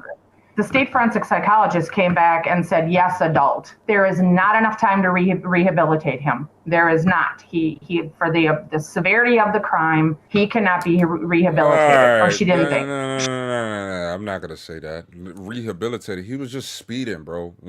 I'm not gonna lie. He going through and actually serving a bit of his time and stuff like that would have been good for him. Like, I think that would have been a good learning point. But like, to say that, I'm not gonna. He can't be rehabilitated for speeding, bro. Who hasn't sped before? Now, I'm not gonna say everybody's drag race, but like, dude, what? She submitted her report the day before the EJJ panel did. The EJJ panel knew that the state forensic psychologist had recommended a. Nah, I disagree though, cause I ain't gonna lie, I was a bad little motherfucker, bro. But I'm not gonna say I wasn't like getting arrested and shit like that. But I know people that they was, and they not even close to that anymore. You know what I'm saying? So it all depends on the scenario and the person. And then not only that, the people around them, like, you can't be enabling that kind of behavior. They never reconvened. They never got into a room, never came together and said, let's look at this now. 2 people lost their lives. Right. This isn't a vandalism. 2 people were murdered. Dakota County Corrections does not like me. Does not, murdered, and I don't is care. Kind of crazy. But they came back to me time and time again. I have it in writing. They were only required to do a summary. And I said, Dalton and Taylor deserved more than a summary. They lost their lives. You people need to fight for them and to make changes. So that is another change that Dakota County did make. Once they've pulled together the state forensic psychologist, they reconvene as a team to discuss the results and why they came up with what they did. Now, again, I don't know how I follow that. I don't know how I track it. You know, they put it on a piece of paper and they said, these are our new policies. Right. I did ask them also why they don't post that on their website. They said they're not required. Well, you know, maybe if they would have done some of the stuff, they wouldn't have had a me, you know, where I was a thorn in their side for months. Judge Carter, I mean, this was like the last thing he stamped on and he retired. And I get it, even if the EJJ panel would have said adult and the state forensic psychologist said adult, Carter could have said juvenile. At the end of the day, it is up to him. But, you know, how could he have gone against 2? He did not take into consideration anything that state forensic psychologist did. That is a good point right there, eat my words. You're making me eat my words. Not so harsh when he pictures himself on Facebook with a bunch of hundred with the monies and stuff like that. Honestly, we think, Harrison, he made his decision before he got all the details. That's how we feel. What other changes are you hoping that the state will be making? He did go down and spend 9 months in Red Wing. Well, 8 months. Red Wing is the juvenile correctional facility that Leon was admitted to for rehabilitation. I ended up getting a hold of Red Wing too, and I said, I want to know what type of a program you have in Red Wing to process or rehabilitate a juvenile versus somebody that's down there for theft or, you know, anything that you would end up at Red Wing for. And that is the only facility in the state of Minnesota for these juveniles that commit these higher crimes that if they were an adult, it would be a prison sentence. Well, Minnesota different. We really don't have a different program. And I said, so you're telling me Leon is down there getting the same classes as somebody is down there for theft. They don't have any extra programs that they provided to Leon, the same counseling, everything. When I had gotten a hold of JSD and Hastings, I said, what does Leon's day-to-day look like? You know, he was taking class. He finally did get his diploma. So, because he was his super. Yeah, she keeps using the term, you know, red rum. And I'm not going to say how she feels about the situation in it. Yeah, they got convicted of 3rd degree red rum, but it was an accident. You know what I'm saying? Like, they shouldn't have been going that fast at that speed that they were going. It was completely irresponsible, of course. But it was an accident. Like, they didn't seek their car out and was like, bro, let's go aim for them and go take them down. Like, it just was unfortunate. You know what I'm saying? Like, but they shouldn't have been driving at the way they were driving. Super senior, he hadn't graduated yet, but he was getting religious classes. He was taking yoga classes. And I'm sitting here thinking, he murdered 2 people. He's over here in the Hastings JFK. The more and more she says it, kind of drops down there has to be something above and beyond. Juveniles are given a slap on the hand. Just because they're under the age of 18, that shouldn't give them a get out of jail free card. And in essence, it does. If there is a situation where they can be rehabilitated, that needs to be done. But each case needs to be looked at. And when you're talking the murder of 2 people, you can't be the same. When we met with Keith, he agreed. He says, no, harder programs need to be given, longer probation. You know, he said, Veronica, once this law gets passed, we're going to name it the Dalton-Taylor law. 18, that can't be this magic number. He's an adult. I get it at the time. He was 80 days shy of being 18. He was arrested that day, but then he was let go. Now in Wisconsin, which of course is where we live, just across the river, 17, you're automatically an adult. Now Minnesota is actually trying to raise it to 21. Wow. There were bills that went in this last time that none of them went through, but the authors were, one was Bobby Joe Champion, Camille's attorney, that said, you know, the age needs to be raised to 21. Okay, why does this don't say that? The brain fully doesn't develop until you're 25. Then keep them in probation until they're 25. Don't let them off when they're 21. You know, extend it. Yep, get it, but make them accountable, you know, and going the opposite direction of what we're fighting for. And I emailed those editors of those laws. Not one of them got back in touch with me. Leon murdered 2 people and got basically 25 months. How can somebody that drives that recklessly end up getting the sentencing that he did? Taylor was like a daughter to us. So we lost 2. And it's something that they're worth fighting for. Somebody was going to die. Somebody was going to die that morning on that road by their hands. You know, the last time we had court with Leon was right before his birthday, and the level of entitlement from that family, you know, I was standing right there that could have given him an opportunity to say something to me, her an opportunity, and they just... Now, I had some words with them as well, and they weren't pleasant, but they were words that I had been wanting to say to them for quite some time. And what? The age for a gun in Utah is 16? Bro, what, bro? I'm sorry. That's ridiculous. That's ridiculous. And Tiana, bro, I was just thinking about... I'm going to get into that after. The twin sister looks right at Crystal, the mom, and said, Mom, she's nothing.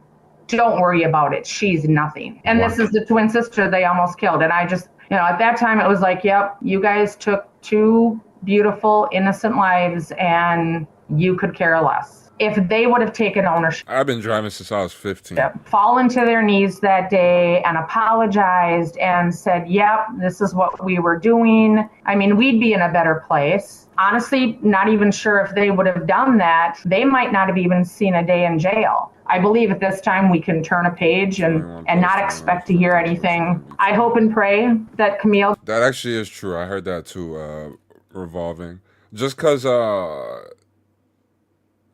It depends on what you're working there for. Like, you can't work with, like, beverages or stuff like that. Gets rehabilitated. The Bond family, I mean, those children have a history of anger. Even in high school, we had heard about it. I'm hoping and praying she can come out and be a better person and take the fact that she killed 2 people. She was found guilty, but she can still live her life. Veronica also took the time to speak about those who have helped her through the process. Harrison, the Burnsville Police Department are nothing short of amazing. They worked so hard on this case, and they hand-delivered the packet to the Dakota County Attorney's Office. It meant a lot. We had to have Dalton and Taylor's service at the high school. Over in the corner, out of my peripheral vision, you know, I saw 4 officers. They came to Dalton and Taylor's service, and they just said that they needed to see them in a different light. These are 4 complete strangers.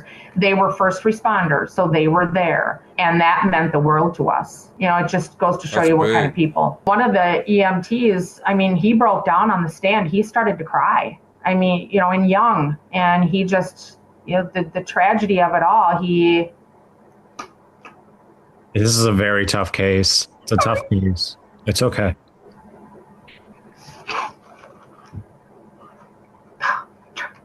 I know. I'm with you. I'm sorry. Time is crazy because you can never go back, man. I'm okay. But we're all destined to go one day, but they're worth fighting for. Absolutely. There's a foundation called Street Racing Kills out of California. There had been an article out there. I've been in touch with her. Dalton and Taylor are now on that website. She did reach out to me and asked if I would be the overseer of Street Racing Kills up in this area. And I told her I'd be more than happy to just try to fight this, because since Dalton and Taylor, there's been a lot more, unfortunately, that have lost their lives to just stupid recklessness. When you are of a sober mind, not under any influence, and you make decisions like this, something's got to change. There's got to be some legit awareness made out there that if you do this, this is what's going to happen. If there was a place that we could donate to or ask our viewers to donate to as well, would that be an organization you want to donate to, or do you have a different one in mind? Yes. That's the one? Okay. Yes. Yep. But yeah, Street Racing Kills, it is a nonprofit. So yeah, any donations, if anybody would want to do that, that would be absolutely fabulous. Taylor had, she was very active with the Lac de Flambeau. Yeah, the reservation. Yep. Yeah, that would be another one is the Lac de Flambeau, because she was very passionate about that. So when you take two innocent lives, it shouldn't be too hard to get justice. It's just been a fight, And that's what I hope that this video helps. I mean, the more awareness around cases like this, the more hopefully there's a push for changes to the law so that something like this doesn't happen again. It's got to. I don't have any patience for aggressive drivers anymore. Veronica here shared that she had witnessed an aggressive driver on the road and called the police with license plate information. She then detailed that phone call. I said, I would like a Prescott just to go talk to her. So I had told the dispatcher that Leon had been pulled over. He had gotten warnings, and been let go. And sometimes it's just one person that can go and have a conversation enough to have them think twice about what they're doing. And, of course, then she's like, I'm so sorry for your loss. Well, then, of course, I start bawling. I'm crying to a complete stranger on the phone. But it's maybe if somebody would have talked to Leon, and just said, if you keep driving the way you're driving, there's going to be consequences, and maybe Dalton and Taylor would still be here.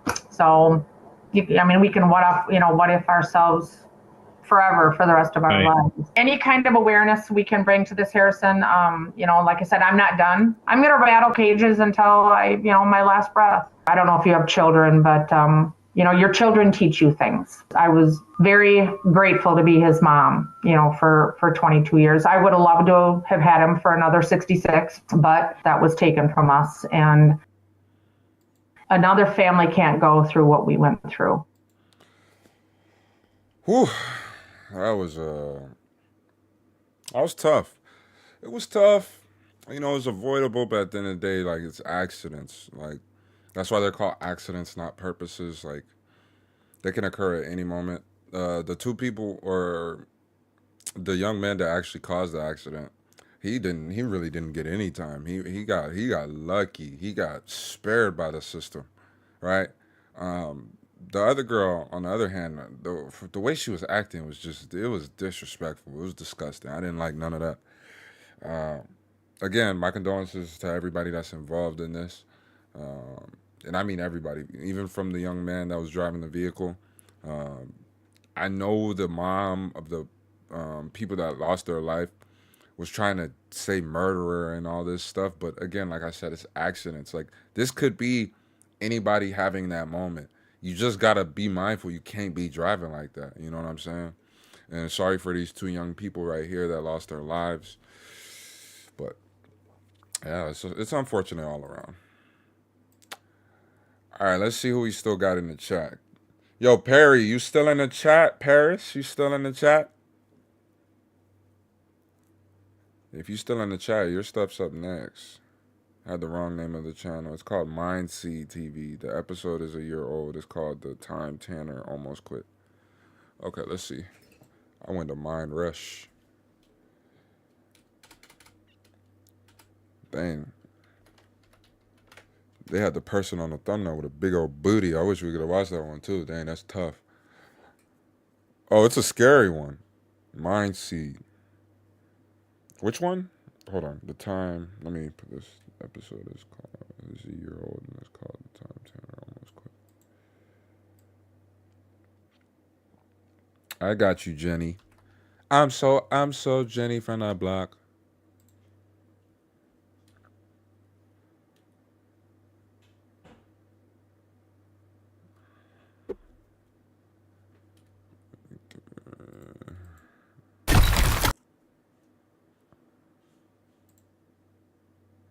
I hope they don't copyright me though. That's all I hope. Knock on wood. Fingers crossed. All right, let me go get some water real quick. I'm gonna be right back. I'm a little thirsty. You know what I'm saying?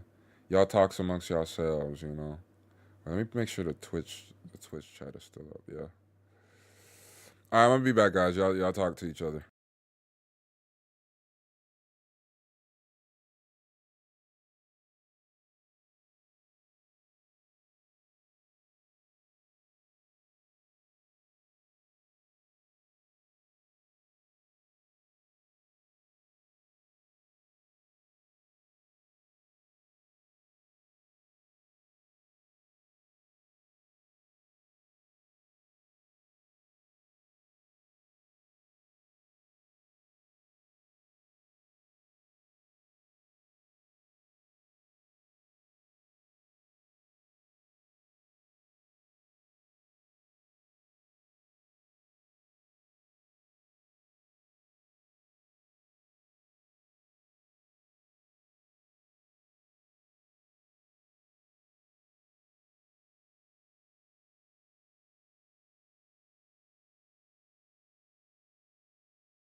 If you smell what Unc is cooking. Ding, ding, ding.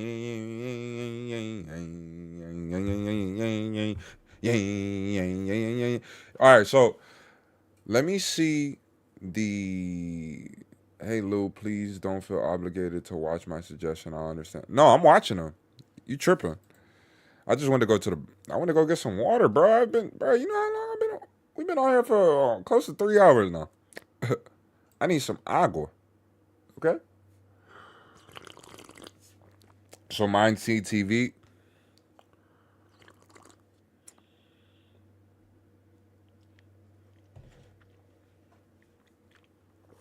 Mine CTV. Y'all can hear me? Right?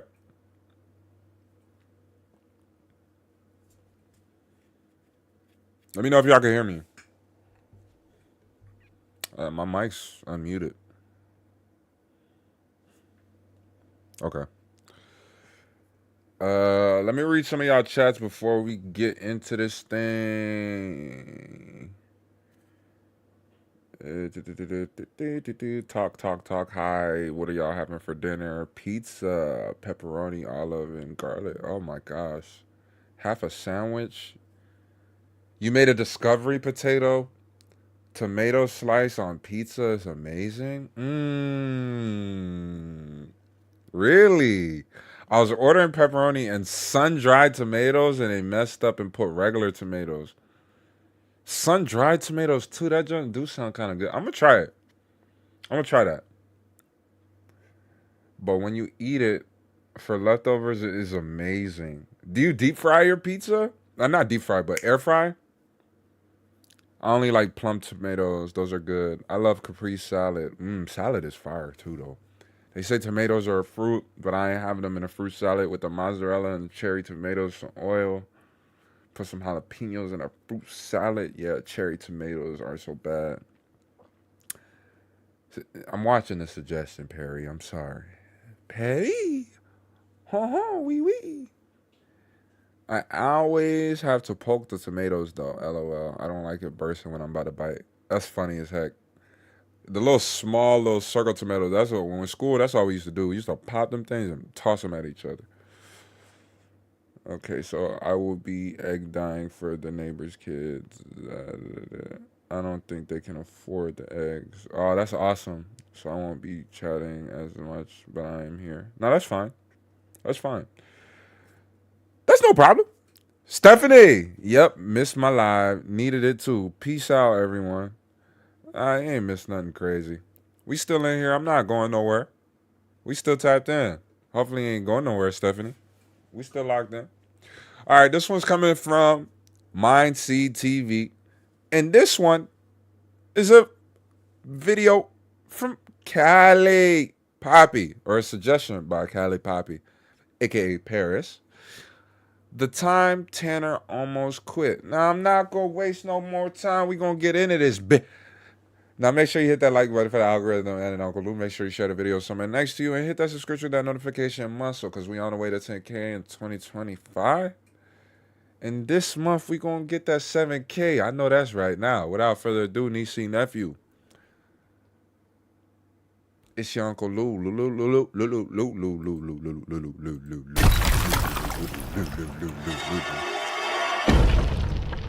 Octoberthon. All right, this is the time Tanner almost quit. Can you give us a sign that you're here with us right now? Oh, hell no. Have you felt anything at all? I really haven't. No. I haven't much either. Where's Tanner? Yo. I got dragged across the living room, like 15 feet. I wouldn't be there no more. He went somewhere else in his mind, I guess. Wanted or not? Yeah, obviously. I had no interest in staying there. I needed no more evidence. I was done with that investigation. This shit is real. Join us for a chance to win in tonight's Halloween Trivia. Just a heads up, too, guys. In the 2009. Just a heads up, too. If for some reason you guys do not see this actual video, the one that I react, if you don't see that on YouTube, it's probably because they copyrighted it or something like that. It's not because I didn't want to put it up. 19 movie Us, the doppelgangers that terrorized the Wilsons family are referred to as what? A. Mirrors. B. Twins. C. Shadows. Or D. The Tethered. Think you know the right answer? Leave it down below in the comments now for a chance to win a $100 gift card. We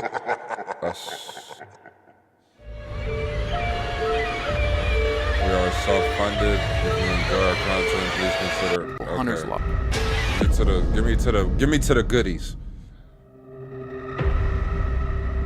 In upstate like the Michigan shot, lies though. what on the outside appears to be a beautiful hunter's lodge, but on the inside, the owner claims there is something terribly wrong. The cabin used to be used for group hunting trips and family getaways, until one day the owner and his best friend were in the cabin cleaning their rifles.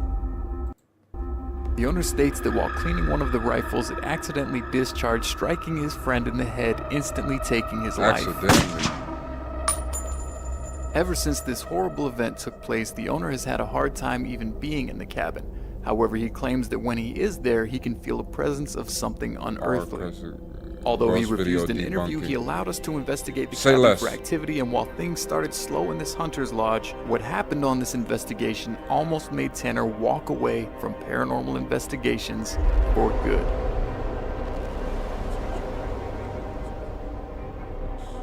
Us.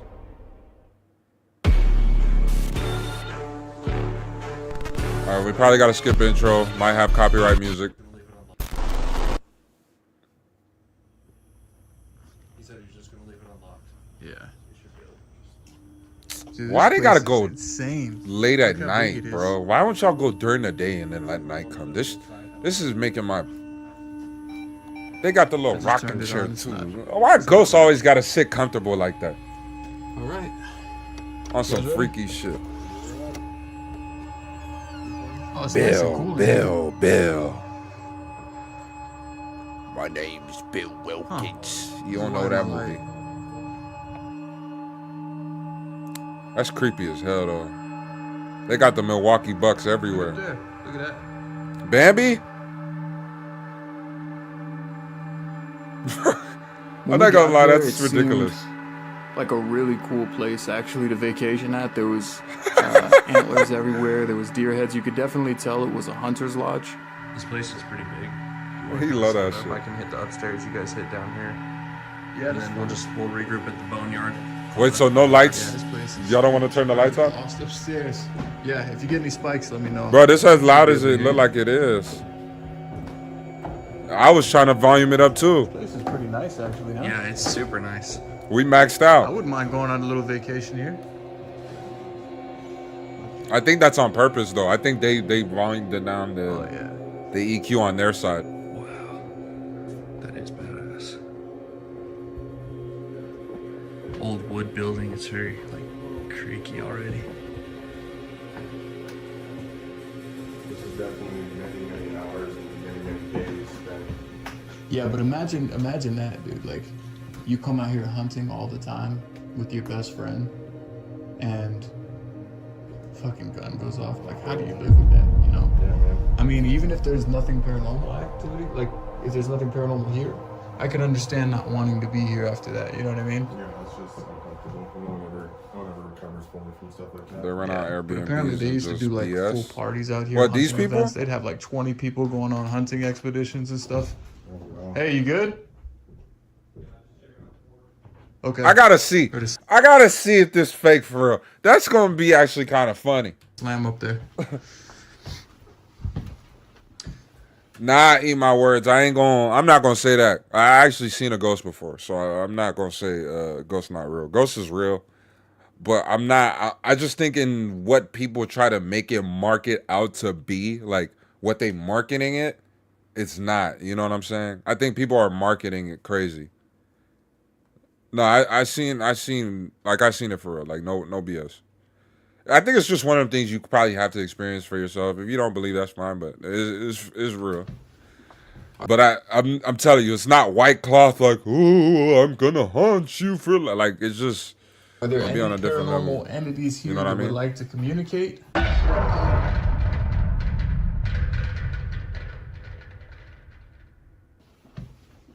Are there any paranormal entities here that would like to communicate?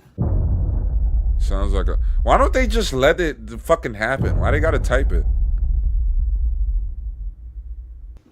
Are there any paranormal entities here that would like to communicate? If there are, I have a device on me. You can come a little bit closer. That shit don't even look real though. Start beeping. That's like one of them underwater toys. You know, one of them toys back in the day where like you like push it and like you get the hoop, you get the little ring, the little rubber rings through the. But that's what it looks like. It looked like one of them things you push. It was like water. It was like water filled, and then it had like these rubber rings, and they would go through these poles and shit.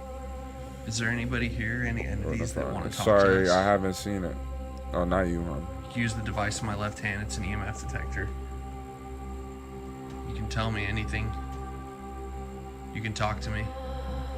We come in peace. We just want to see if there's any activity here before we run any further tests. The man told us that he does occasionally still visit. He tries to go there the least amount possible just because the way it makes him feel and like the trauma from the actual event. But he did say that every time he goes there, he does experience some level of paranormal activity. Your friend says that he believes you might still be here somewhere. And if you are, I can't even see the like meter, to prove bro. that to him, and we can help you do that. Are you upset at what happened? Obviously, he didn't mean to. I'm sure it was an accident. I'm not gonna lie to you, bro. If it was me doing these kind of videos though, like no bullshit, I'd be too scared to do some shit like this. But like, if I really was doing some shit like this, I wouldn't fucking legit post the shit unless like some shit really happened. I would never fake it. You know what I mean? Like, I think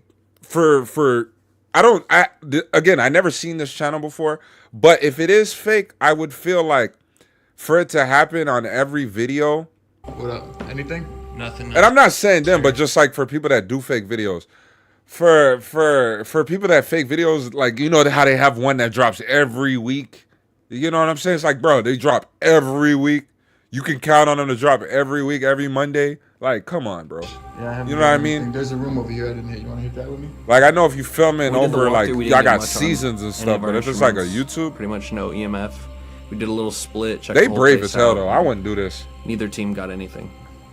There's a door actually leading outside. It looks like a bottle of Axe. And I'm not sure how far this place actually links goes. Yeah, I checked out there's a little porch upstairs. Oh yeah, look, there's like a whole. Oh wow. Is this another building?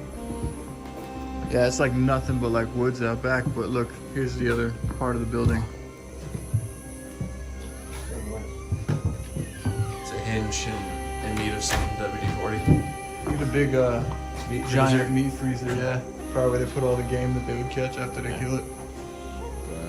Some of it. Looks like these people killed a lot of animals. Yeah. See those chandeliers? That's real. Yeah. Those are real deer antlers. Yeah. I'm sure that they're the type real proud where they would only use their own, you know? Oh, this is open. All right, cool. What's this? Ooh, it's ice cold in here. This is a weird ass room. They love This this. room looks like it's I'm telling you, I know there's some real energy in there for real. I'm not gonna say that's fake at all. Feel Hell free no. to sleep there. We'll hunt in the morning, you know? They asking for it.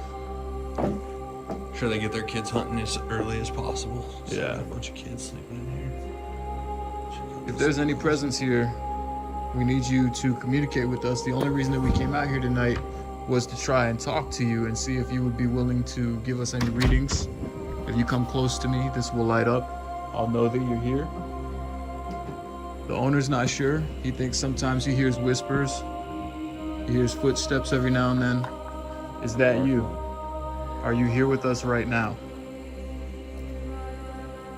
This room is like weird, right? Like just the That's like saying life on a planet other than Earth isn't real, or like that isn't real. It is not only real for you, perhaps. Never seen a ghost or an ET. layout of it. I ain't gonna lie, I've seen something flying up in the sky I had no explanation for before. That's crazy. But at the same time, bro, I know there's more to life than this. You know what I'm saying? Like, I think you guys don't overthink it, don't underthink it, though. Like, I don't want to go into like this whole conspiracy tangent, but just think. You know what I'm saying? You think that there's all the stuff that you guys do on a day-to-day, that's all there is to life? There's got to be more than this. You know what I'm saying? Just the proof off of gravity, like gravity existing. Like, it's not by accident. It's just, it's a whole bunch of stuff, bro. Now, that video of Katy Perry going into space last week, come on. I knew it was fake. Let's keep it a buck. I knew it. What was it, like Katy Perry, Gayle King? Like, come on, stop. Stop it. Stop smoking crack. Which usually is a pretty clear indication that there's nothing going on there. So we just jumped straight to it. We decided to run a demon board test. We did the Ouija board. And we set it up in this room with 8 beds because there was one room in particular that had 8 beds lined up and it just kind of looked a little bit creepy. So we're like, all right, this is kind of weird. It was cold in there, a little bit colder than everywhere else. The room with 8 beds.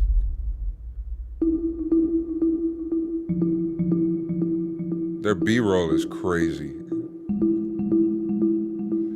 Yeah, not fucking with that. No. In the past, we've had good luck with the Ouija board. I mean, most of the time when we use it, like everyone that uses it, we get nothing. But occasionally, on investigations, when there's like for sure activity, we get something on the board. Let's do it. Elbows up. Yep. 3 spins.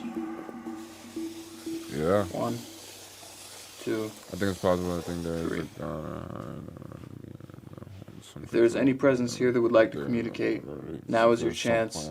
We've given you multiple devices to talk to us through so far, and you have not. Can you please move this planchette to a number, a letter, a yes, no? Can you give us a sign that you're here with us right now?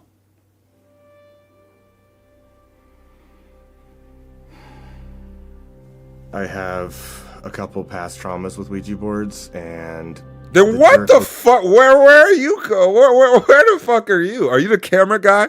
And you're co-signing this shit? I have a couple past traumas with Ouija boards, and the jerk was enough to kind of avert me from it for a long time. Is the victim of that tragic accident here with us now?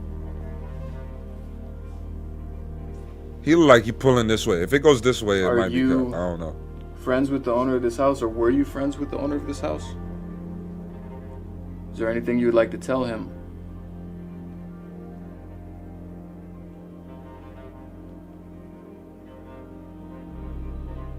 Look like they trying to push it to the right. I ain't gonna lie to you. Kind of running out of ideas here. You playing your side drawer. I mean, you can ask a couple more if you want, but I don't think we got anything here.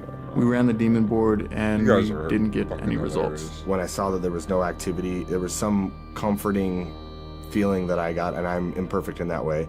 I want evidence, I want to see things happen, but the Ouija board is a specific, very specific evil for me. Goodbye. You're no longer welcome to follow us if there's anything here. We're letting go of the board. Why don't we, you know, even if two, like, Colt's never done a blind. That's how you talking to spirits. Why do you think they're just gonna listen to you? Like, yeah, you're not welcome here. Bye. Like, who are you? Well, how you feel? They're gonna just stop listening to you? They're gonna keep listening? I guess I'll find out how I feel about it, huh? Hey, your boy on the right acting Being weird. blindfolded and deaf alone is already disorienting, and when you're passing oscillating static through your ears at that high a volume in the middle of a darkened cabin that has a story like it has in front of an altar of bones, there is no comparison to that feeling. Yeah, I don't want to feel it. Unless you're playing some music. Play some J. Cole in my headphones. I'll be alright, bro. Some Cole, maybe a nightlight. I'll be okay. What happened to you? How did you die?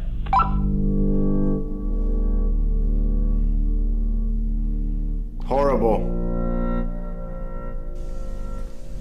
Are you angry with your best friend? It was him.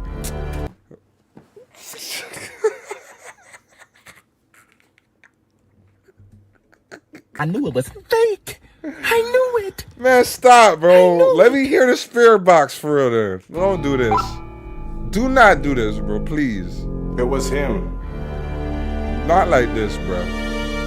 Y'all embarrassing me. I just said ghosts are real. Rushing. Some of the stuff was just a little bit Jesse. too on point to be coincidence. Jesse, we gotta cook, Jesse. Your best friend feels horrible about what happened. Will you forgive him? They don't know him. Have you forgiven him? They do What's have crazy is we're suspicious trying to looking communicate mustaches. with the like- spirit of this man. Yeah. And who knows if it's something it's else him or not. lingering. Occurrence. He has the best Who knows the real mustache though. story, too. That's because in a scenario like that, they're the only two. Yeah, I don't people mess that- with him. Great question. He's only repeated. Yeah, but Paris, at the same time too, I'm skeptical about everything, you know? So like the radio frequency, he listening, but like we can't hear nothing. You know what I mean? He could be listening to nothing. Story that we've been talking about. Could be. Like I'd rather hear the spirit box. That's all I'm saying. I don't want him to Can be you tell a us where the accident transfer. occurred specifically. Huh. Where did the accident occur? What room in the house? And they're answering right on time each time too. Below. Maybe sometimes. Well, that could be real communication because they happens do. They between give different some people. fake ass answers. You want to try to ask some questions? Sure. Maybe you want to switch? Yeah, maybe you can get some responses. I'll follow you. What color's my underwear? Hello. I've got a feeling that the story we're being told about what happened to you isn't true. Uh-oh, he's challenging him. Can you tell us what really happened? Murder. Have you felt anything at all? I really haven't. No. I haven't much either. My Maybe brother was something killed in slight. an accident, and his girlfriend was charged with Nothing being that- an It's just, outsider. it's weird because usually when you come to a place like this where there's an accident, you can feel heaviness when you walk in. Yes. I felt nothing. You see what I'm talking about? We was just talking about it in the chat earlier.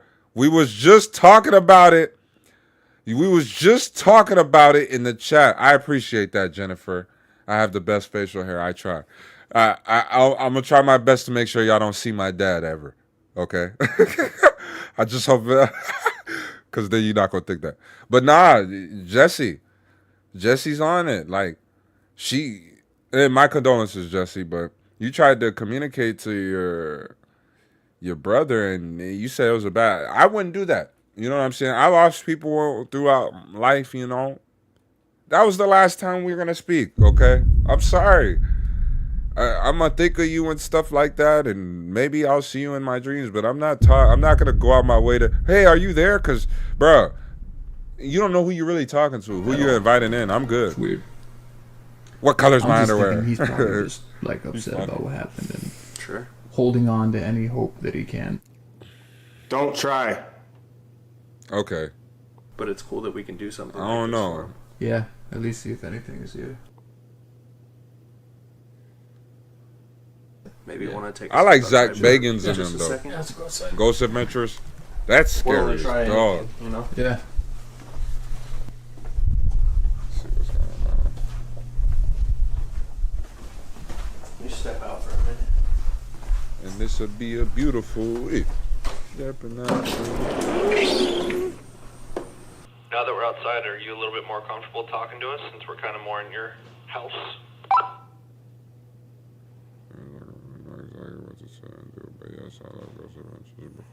Before all of that. News I'd 5. imagine. News 5. We're about to wrap up this test, so if you have any last Minute things you want to tell us, this is your chance. Jesse, that's terrifying. I low-key want to know the story though. I don't have. Split duties between me. Actually, no. I'll do all the other tests. Just What like happened? What happened to Aaron's wife?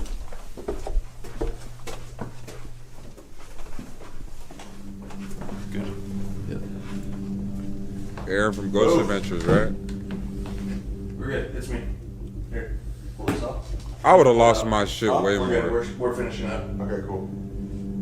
Did you get any cool responses? Crazy that stood out to you? I got some crazy things, but like the thing that stood out most is that twice back to back, I heard the same voice go, "Can't help, can't help."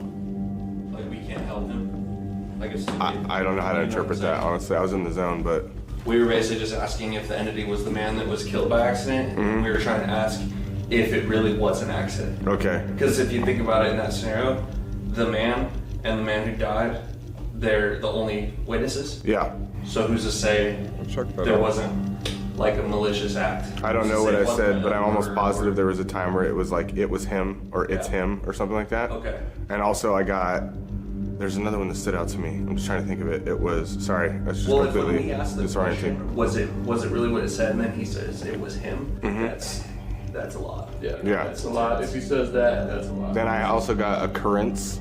Occurrence? It goes occurrence. Or your curtain or occurrence. Okay. So I mean, there's enough stuff on here. Okay. We'll pull it back and review it. You know, once we finish the other tests and everything. For sure. I'm just thinking we're probably just spending the night here for this guy's sake. Yeah. I mean, we have to review that, maybe a little stuff, but yeah. I mean, I'm not feeling anything crazy besides the communication to the box. I mean, maybe the yes or no prism. If we get something on that, then maybe something else. I'm gonna cut this. Maybe she got possessed. All right. I don't know. Hey, she got possessed. She got possessed by Dahlia Dippolito. She got possessed by Dahlia Dippolito. After the blind spirit box test, we decided to go down to the basement and see if we could get any activity on the yes-no prism. This is a device that we recently started using, and it kind of uses EMF detection from both sides. Give us answers. If we ask a question, it'll say yes or no. And as we were going downstairs to the basement, I heard Tanner sounded like he dropped some equipment behind me. Yeah, that was the first one that popped up when I looked at it. Dude, you good? On our way down to the basement for the yes/no test, I was bringing up the rear, and I would say I tripped, but it didn't feel like I tripped. I fell, Bro, you and dropped it the felt camera. like my legs, like my lower legs, got hooked, and I got my feet ripped out from under me.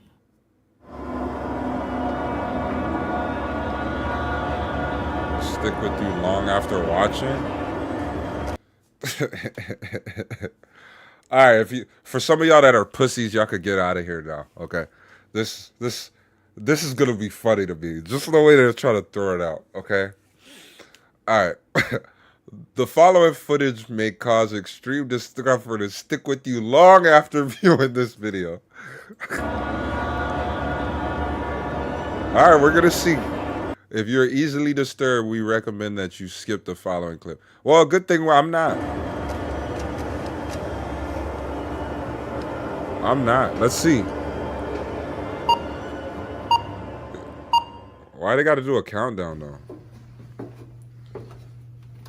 So if we don't get anything on the yes nos, I'm thinking to myself like maybe we just wrap it up and call it a night. Honestly. Hey. Dude, you good? Dude. Shit, what the fuck? What the fuck? Yo. Oh, no, fuck. That shit made my goose nipples boil. Kind of made me jump a little bit. Dude, sweep that corner. Kind of got me a little bit. Where's Tanner?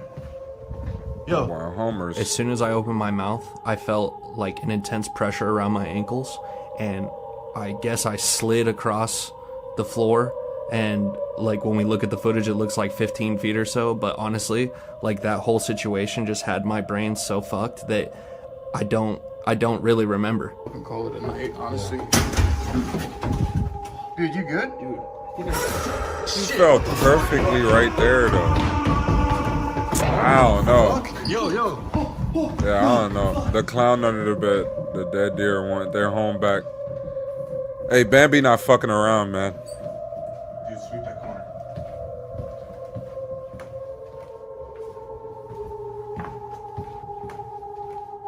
Bro, just turn the fucking lights on. Shit, that's what I would do. What the fuck was that? He was not even there for a couple minutes with us. It was like he went somewhere else in his mind, I guess.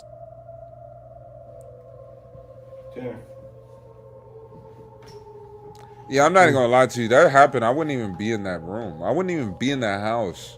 I would have left. What's up, bro? The day he almost quit, it would have said 10 or left. That's what my video would have said. 10 or left. 10 or don't fuck with us no more. 10 or blocked us. Nah, yeah, I ain't gonna lie. I'm gonna just stop you. You keep rolling if you want. Eat my words is making everybody eat their words right now. What the fuck? You need a hand up? You alright? It's not. I'm good. You good? I was just here. I'm not. So here's my theory right now. I feel as if the location, yes, the location may have a history and it may have occurrences there. But I feel like they're embellishing stuff because they took the time to go there and they're not getting the stuff they need at the exact moment they need it. So they're embellishing some shit. What just happened?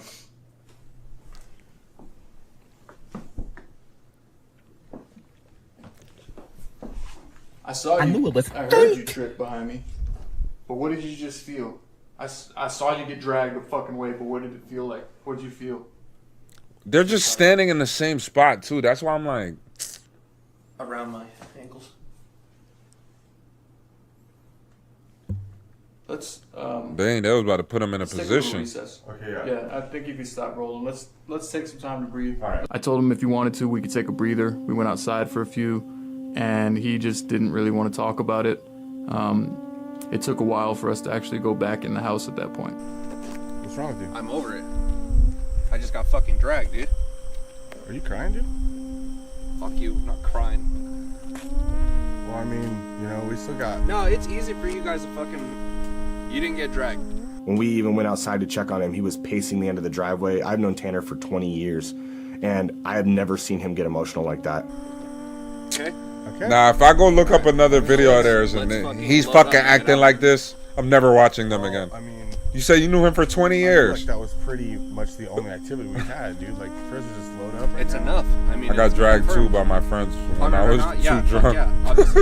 I got fucking dragged across the living room, like 15 feet. I don't even think my friends could hold me up. I had no interest in staying there. I needed no more evidence. I was done with that investigation. This shit is fucking real. That's how I felt in the prison. Something grabbed me by my fucking neck, you know? So why are y'all doing this if that is the case? We were gonna spend the night, and if you don't want to stay here, we don't have to, but I mean, I didn't think shit was here until I just saw what I saw. Tanner must have paced that driveway for over an hour. And it wasn't until we had gone inside and he had come walking in, we heard the door latch behind him, that he had come to his senses, kind of come back to cognizance. When we decided to go back in and do the yes/no test, we actually did it in the living room. My brain was not functioning correctly. You could see in the video, I'm leaned back, I'm like just out of it, like disinterested.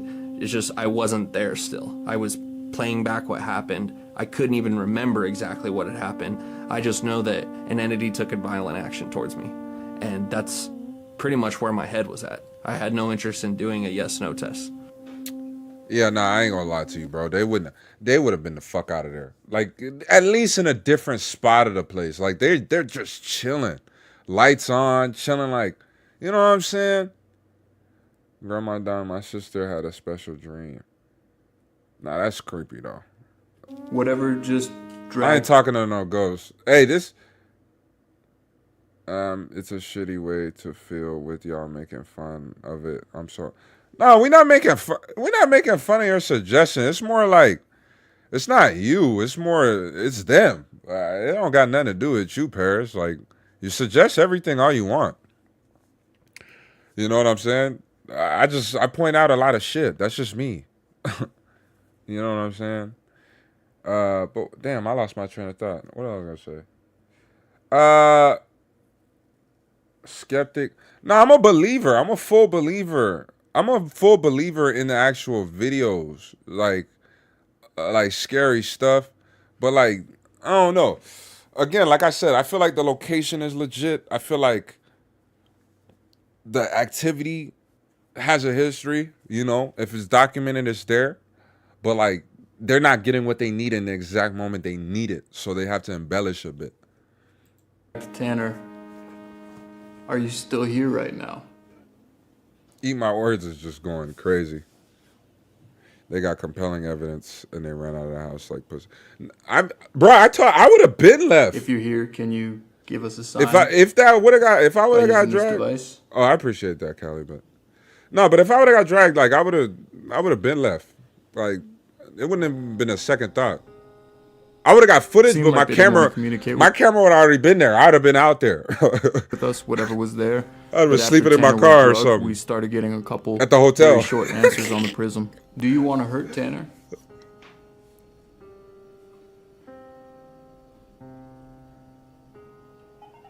How many encounters can you have in a lifetime? I feel like if you're chasing them, you'll get a decent amount though. That's a good thing. Yeah. If you're here right now, can you light it up to green to let us know that that's you? Host out of control, drunk out by the police. What the fuck?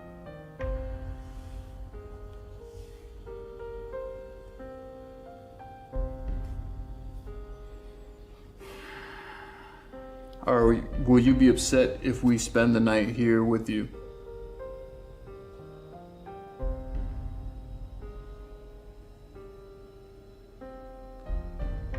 So what does that exactly do?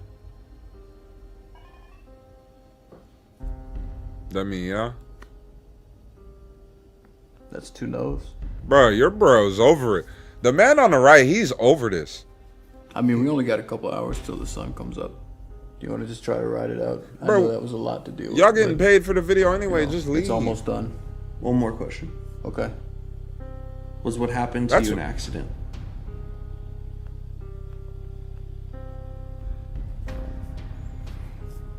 Cole, how you feel about staying here tonight? Bro, they're trying to make their friend feel better, bro. They messed him up. Honestly. For anyone that's out there that says, oh, I would have done it, or why didn't they stay?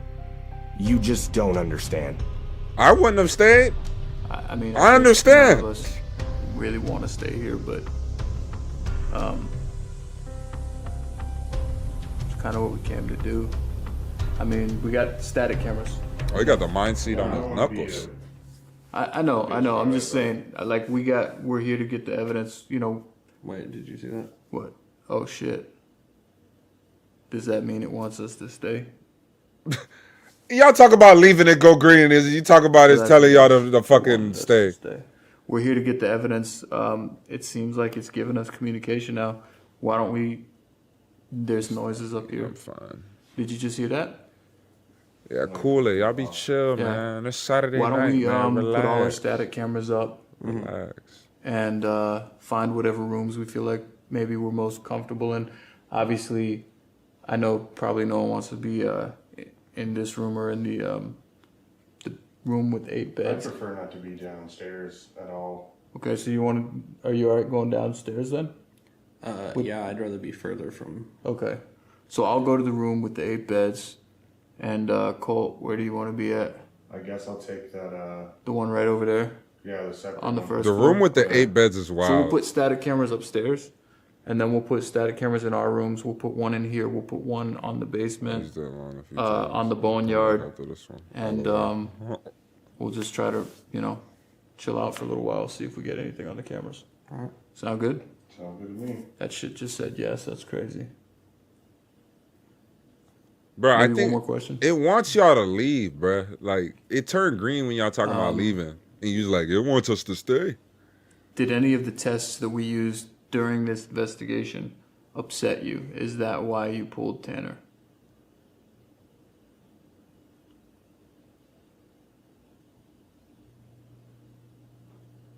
All right. Let's set up the static cameras, yeah. You don't just get dragged across the fucking room and then, like, willingly spend the night. Usually we set up static cameras all around the house. Just I to see wouldn't. if we catch anything, and we did that. We set up our static cameras in every room, every angle we could get. Yeah, I ain't gonna lie. They probably about to catch some shit for real now.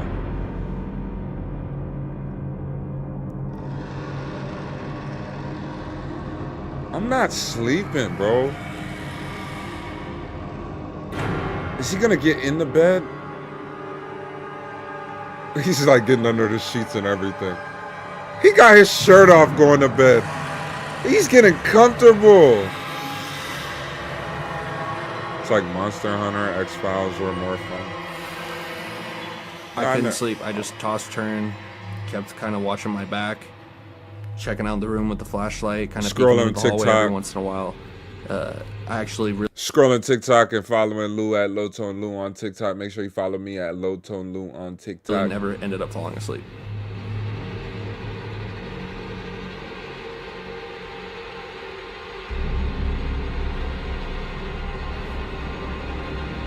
But there was one room in particular, it was down in the basement. There was very, very strange movement on the camera that I don't really know how to explain. It just looked ghostly. I mean, that's all I could say. It wasn't like dust particles, kids? It wasn't bugs. We've seen all that in plenty of recordings. This was something else.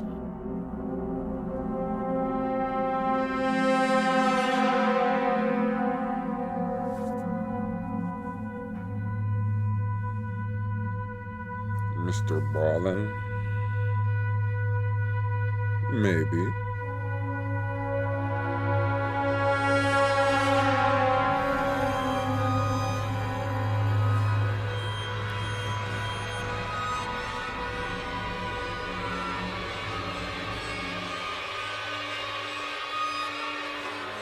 Four kids? What we saw on the infrared static cam was very unique. I've never seen anything that looked exactly like that. Maybe things that were similar, more like shadow, more distant, but it was a bit closer to the camera, and yeah, about it 3. looked almost like 3 to 4 eggs. Yeah, I don't even know how to describe it. It was like a white, like a wall of white just to the side. Like, I don't know how you describe that exactly. They can obviously see the footage, but I do believe that was some sort of entity. I do believe that's evidence of activity in the house. I was just a disembodied mist of some sort. It was some type of weird thin cloud that just came out of nowhere. It almost looks like it rose from the mantle that we had set up the camera above.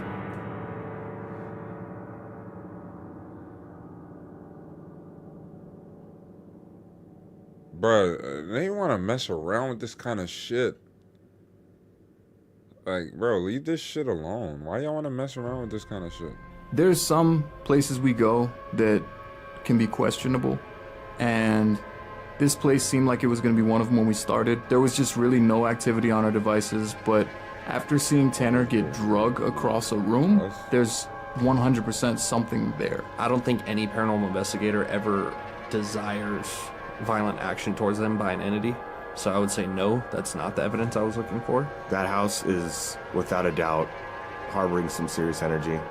It does not seem friendly. I don't know if that's actually the spirit of the man's best friend that is still residing in the house. And if it is, it seemed like he might be upset that we were there. This location's absolutely haunted. There's no question. I mean, anytime there's an action taken towards a person by an entity, it's concrete proof. There's no other way to explain that. So we did tell the owner that there was in fact activity in the house. We just went in there looking for answers. We wanted to see if there was anything there, and we got answers, but that's really the only conclusion I have. Something in that house is a victim of some serious wrongdoing. We go into these investigations treading lightly, especially when someone lost someone close to them. We don't want to be offensive or disrespectful towards the dead, and we don't want to be accusatory either. But we do want to get honest answers from whatever spirit is residing. So, you know, we tried to ask a couple of times, was it an accident? Not all the time. On purpose? Do you have any ill will towards your best friend after this happened? To a degree. And it seemed like we just weren't really getting too much communication on that. I'm telling you, I seen something before, bro. Like, okay, lights, camera. Like, that's copyrighted music, but yeah, seeing something, I don't know. It changed my perspective on like this, you know, like, especially because I got my family's from like islands and stuff like that, so like you know they grew up on that superstitious kind of stuff, but to actually see it and witness it, it's a little different kind of fear, right? I think a ghost dog should have earn the right for greener pastures to run in. No? Hilarious.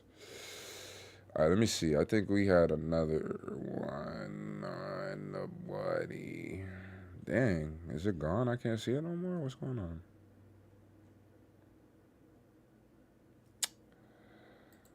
What's going on? I can't go and see it. Come on. And I'm trying to make it.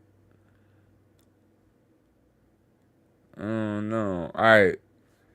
Because I don't want y'all arguing no more, bro. Y'all crazy, man. We gonna, you know what I'm saying? Y'all be over here fighting. I don't need nobody fighting in the chat. You know what I'm saying? Chat.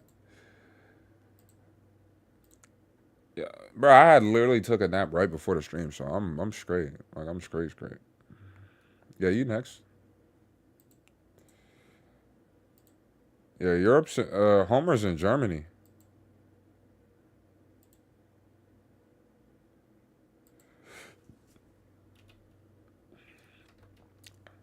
Legman. I'm not gonna lie. I love the way Germans speak, bro. Like, I'm not even bullshitting. Maxi Kleber. I love that shit, man.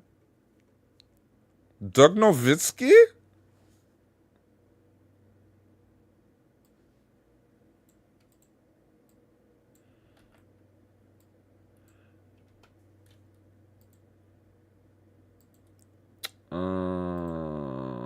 Let me see. Let me put this up on the thing. Yeah, man. I ain't gonna lie. You know who's like the top, the basketball right now with that German? More and Franz Wagner. You know, like with the Orlando Magic, they hooping. They are hooping. They're doing their thing. More and Franz Wagner. They do their thing. Okay, what was it? Let's make sure we put this in the thing. We put this in the thing. The thing. Detlef Shrimp. Yeah, I ain't gonna lie. That's a throwback right there. Detlef Shrimp. I just found out he's tough. Oh, my dad was born in Berlin. Oh, wow, that's tough. What if we're related? Berlin's a fun city. A mess, LOL. That John looked tough. All right, guys. We're going to do another scary, horrific. God damn.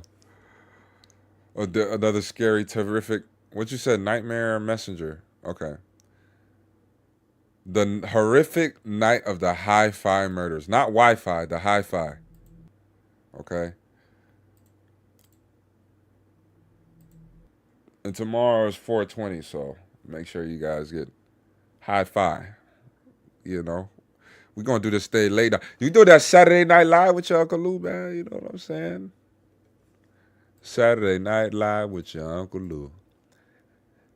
And yeah, you're tuned in to Uncle Lou Radio Show. We're about to watch another scary video. This is coming from Jennifer. Listen to this one right here. This one is going to come from... All right, let me stop being crazy. It's super freaky. All right.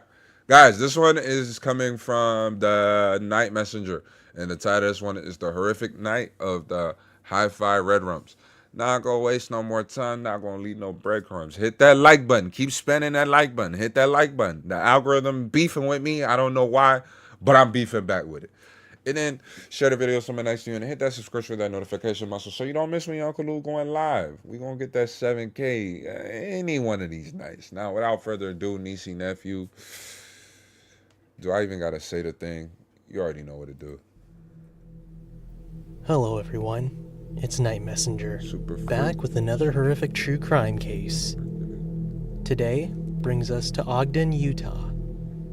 Ogden hey, isn't that where city where you're from? Shopping, nightlife, and public art. However, there's also a terrifying history and happy that lurks Easter. in the Yes. town's past. 420 Happy Easter. This is the Hi-Fi Murders, a horrific case that involved several men holding victims hostage before torturing and murdering them. That's like a Clockwork and Orange. I want to give a big trigger warning. This case contains acts of torture, rape, and murder. All right, this video is too disturbing. This video is age restricted. Please click off, and I hope to see you in another video. Now we tough over here. The Hi-Fi Shop was an electronics store in Ogden, Utah. It is where I live. Has since been relocated to Roy, Utah. So what brings you to Ogden, The Utah? 1970s was a technology boom for consumers. Technological advancements, such as the portable cassette player, VCR, digital wristwatch, and cell phone, were invented, which attracted a wealth of entertainment enthusiasts. Bro, I'm telling you, leg man. On the evening of April 22nd, 1974, several suspicious men this is entered Clockwork's the hi-fi Oranges. shop shortly before closing time. The men were carrying handguns and immediately threatened the few in the store and began taking them as hostages. They grabbed 2 store employees, Stanley Walker, age 20 at the time, and Michelle Ansley, age 18 at the time. 2 of the men took them into the store's basement and bound them, while the other 2 began robbing the store. During this time, a 16-year-old boy, Courtney Nisbet, dropped by to thank Stanley for allowing him to park his car in the store's parking lot earlier so he could run a few errands. However, when he walked in, the burglars immediately took him in as a hostage. Courtney was tied up in the basement, along with Stanley and Michelle. Wow. Later that evening, Orrin Walker, Stanley Walker's 43-year-old father, became worried that his son had not returned home, and so he decided to go to the store as well. And Courtney Nisbet's mother, Carol Nisbet, also arrived at the shop later that evening, looking for her son, who was late getting home. This is when both Orrin and Carol were taken in as hostage as well and tied up in the basement. Bruh, what? With 5 people now held hostage in the basement, Dale Pierre, one of the burglars, told William Andrews, one of his accomplices, to get something from their van. William left, then returned with a bottle in a brown paper bag. Dale then poured a cup of Drano, a form of drain cleaner, which contains bleach, sodium hydroxide, sodium chloride, sodium nitrate, and aluminum. Yeah, that's a crazy Dale then ordered Orrin to force the other hostages to drink it, but he refused. I'm not drinking it. He was bound, gagged, and left face down on the basement floor. Wow. And before continuing, I want to give a huge trigger warning. What happens to the victims is sadistic, morbid, cruel, and horrifying. Dale and William propped the hostages into sitting positions and forced them to drink the Drano, telling them it was vodka laced with sleeping pills. This immediately caused blisters on the victims' lips, burned their tongues and throats, and peeled the flesh around their mouths. Michelle, begging for her life, was the first to be forced to drink the Drano, and Orrin was the last to be given the Drano. And seeing what was happening to the other hostages, he allowed it to pour out of his mouth, then mimic the convulsions and screams his son and the other hostages were making. Afterwards, Dale and William tried to duct tape the hostages' mouths to silence their screams and hold the Drano in, but the oozing blisters prevented the adhesive from sticking. The attempt they made failed. Little time had passed, and Dale became angry because the deaths were taking too long. Dale thought the Drano should have poisoned them, but it only made the hostages sick. Dale's anger increased when he realized the situation was too loud and messy. He would then shoot Carol and Courtney Nisbet in the back of their heads. Dale then shot at Orrin Walker, but missed. Frustrated, Dale shot at Orrin's son, Stanley, before shooting again at him, this time grazing the back of his head. Afterwards, Dale took Michelle to the far corner of the basement and forced her at gunpoint to remove her clothes. Dale then told William to leave for about 30 minutes. Wow. And when William left, Dale repeatedly raped Michelle. Whoa, my God. After he was done, this video is never, this video is never gonna see the light of day on YouTube. I just want y'all to know that. Like, they're gonna block this. They're gonna block this video. This is insane. Back to the other hostages. This is gruesome. Threw her on her face and fatally shot her in the back of the head. Before her death, Orrin stated that Michelle's last words were, "I am too young to die." Dale and William noticed that Orrin was still alive, so Dale mounted him, wrapped a wire around his throat, and tried to strangle him. However, this method failed, so Dale placed a ballpoint pen in Orrin's ear. I agree, though. Look, I'm going to be honest. With the whole censoring stuff, bro, I am entirely against it, and I see some of your guys' comments. even on like my #1 highest viewed video, bro, like I get comments on that all the time still about how like, bro, why is YouTube so censored now? You can't even say certain words. Bro, I'm with you guys 100%, bro. Like, life is not censored, you know? Like, this is real. Like, this can happen, you know? But you got to understand, in as far as like growing and marketing and stuff like that, it's not advertising friendly. So that's where it comes into play. But for the most part, I don't give a fuck. Until it punctured his eardrum, I don't be broke, giving a shit. and exited his throat. Deal and William Damn, the Lakers lost game 1. I'm not surprised. Into their they van could suck a dick. And left. The bodies were discovered almost 3 hours later by Oren's wife and other son, who came to the store to look for both Oren and Stanley. When Oren's son heard noises coming from the basement, he immediately broke down the back door. And once the two witnessed the crime scene, they were horrified, and Mrs. Walker immediately contacted Ogden police. Bro, for real? You get comments deleted and I don't even curse. I get a cyberbullying message. But that's terrible. If these horrible crimes were less censored, I'm not going to agree with you on that. I think it would still be at the same rate. You know what I'm saying? Just because, bruh, they're just accessible. It's just too accessible. Anybody can get one. Like, bro, I don't even want to get into that. I can rage all day. I think somebody messaged it earlier in my chat, like, there's somewhere, I think you said it. In Utah, it's like the age of 16, you can go and get one. That's ridiculous. Like, you're expecting kids to, oh, I taught them how to use it. They're going to be responsible. Oh. Like, bro, stop. You don't know what one person is capable of doing. Yeah, YouTube is hypocritical. Bro, I've seen, and just like I told you with the Nick Crowley stuff in one of my previous streams, I'm going to get back to the video. But in the Nick Crowley stream, like when I've reacted to it in the past, like, I've gotten my video taken down and copyrighted, but there's people that react to the same shit. So I don't fucking get it. That's bullshit. And I could make a whole rah, but I'm like, bro, let me just go next video, because I could give a fuck. Like, they could make whatever, and I'm going to keep getting mine. These psychos see blank on the TV, and they want to be on TV. Yeah, so they'll probably do more of that stuff. Time had passed, you know what I'm saying? The Ogden police finally arrived at the electronics store. But they got too much access to that. A forensic crime scene specialist for the department. People will complain to you. When George arrived, he stated, "When I got there was a man with a pen stuck in his ear running around. We found chilling details. The first thing we noticed was that there were 4 people down there who had been tied up. Their feet had also been tied up, with the exception..." Okay, now that's a better point than what you're saying. If those victims were visually shown on the news, guns, okay, I'm gonna agree with that a little bit more, but I'm not gonna fully side with that. The reason why I say that, anything, I hope, man, they're gonna take my whole channel down when I start talking about it. But like anything with when they're making money like that, like the amount of money that industry rakes in on the regular, you know what I'm saying? Just off of that alone, like the laws aren't gonna change that much. You know what I'm saying? I've got modded YouTube and I can still see them, but removing dislikes was the beginning of the end. I remember that. I don't know why they did that. They removed dislikes. Like at the same time, like I think you guys should be able to see how many people don't like this video or don't like the videos.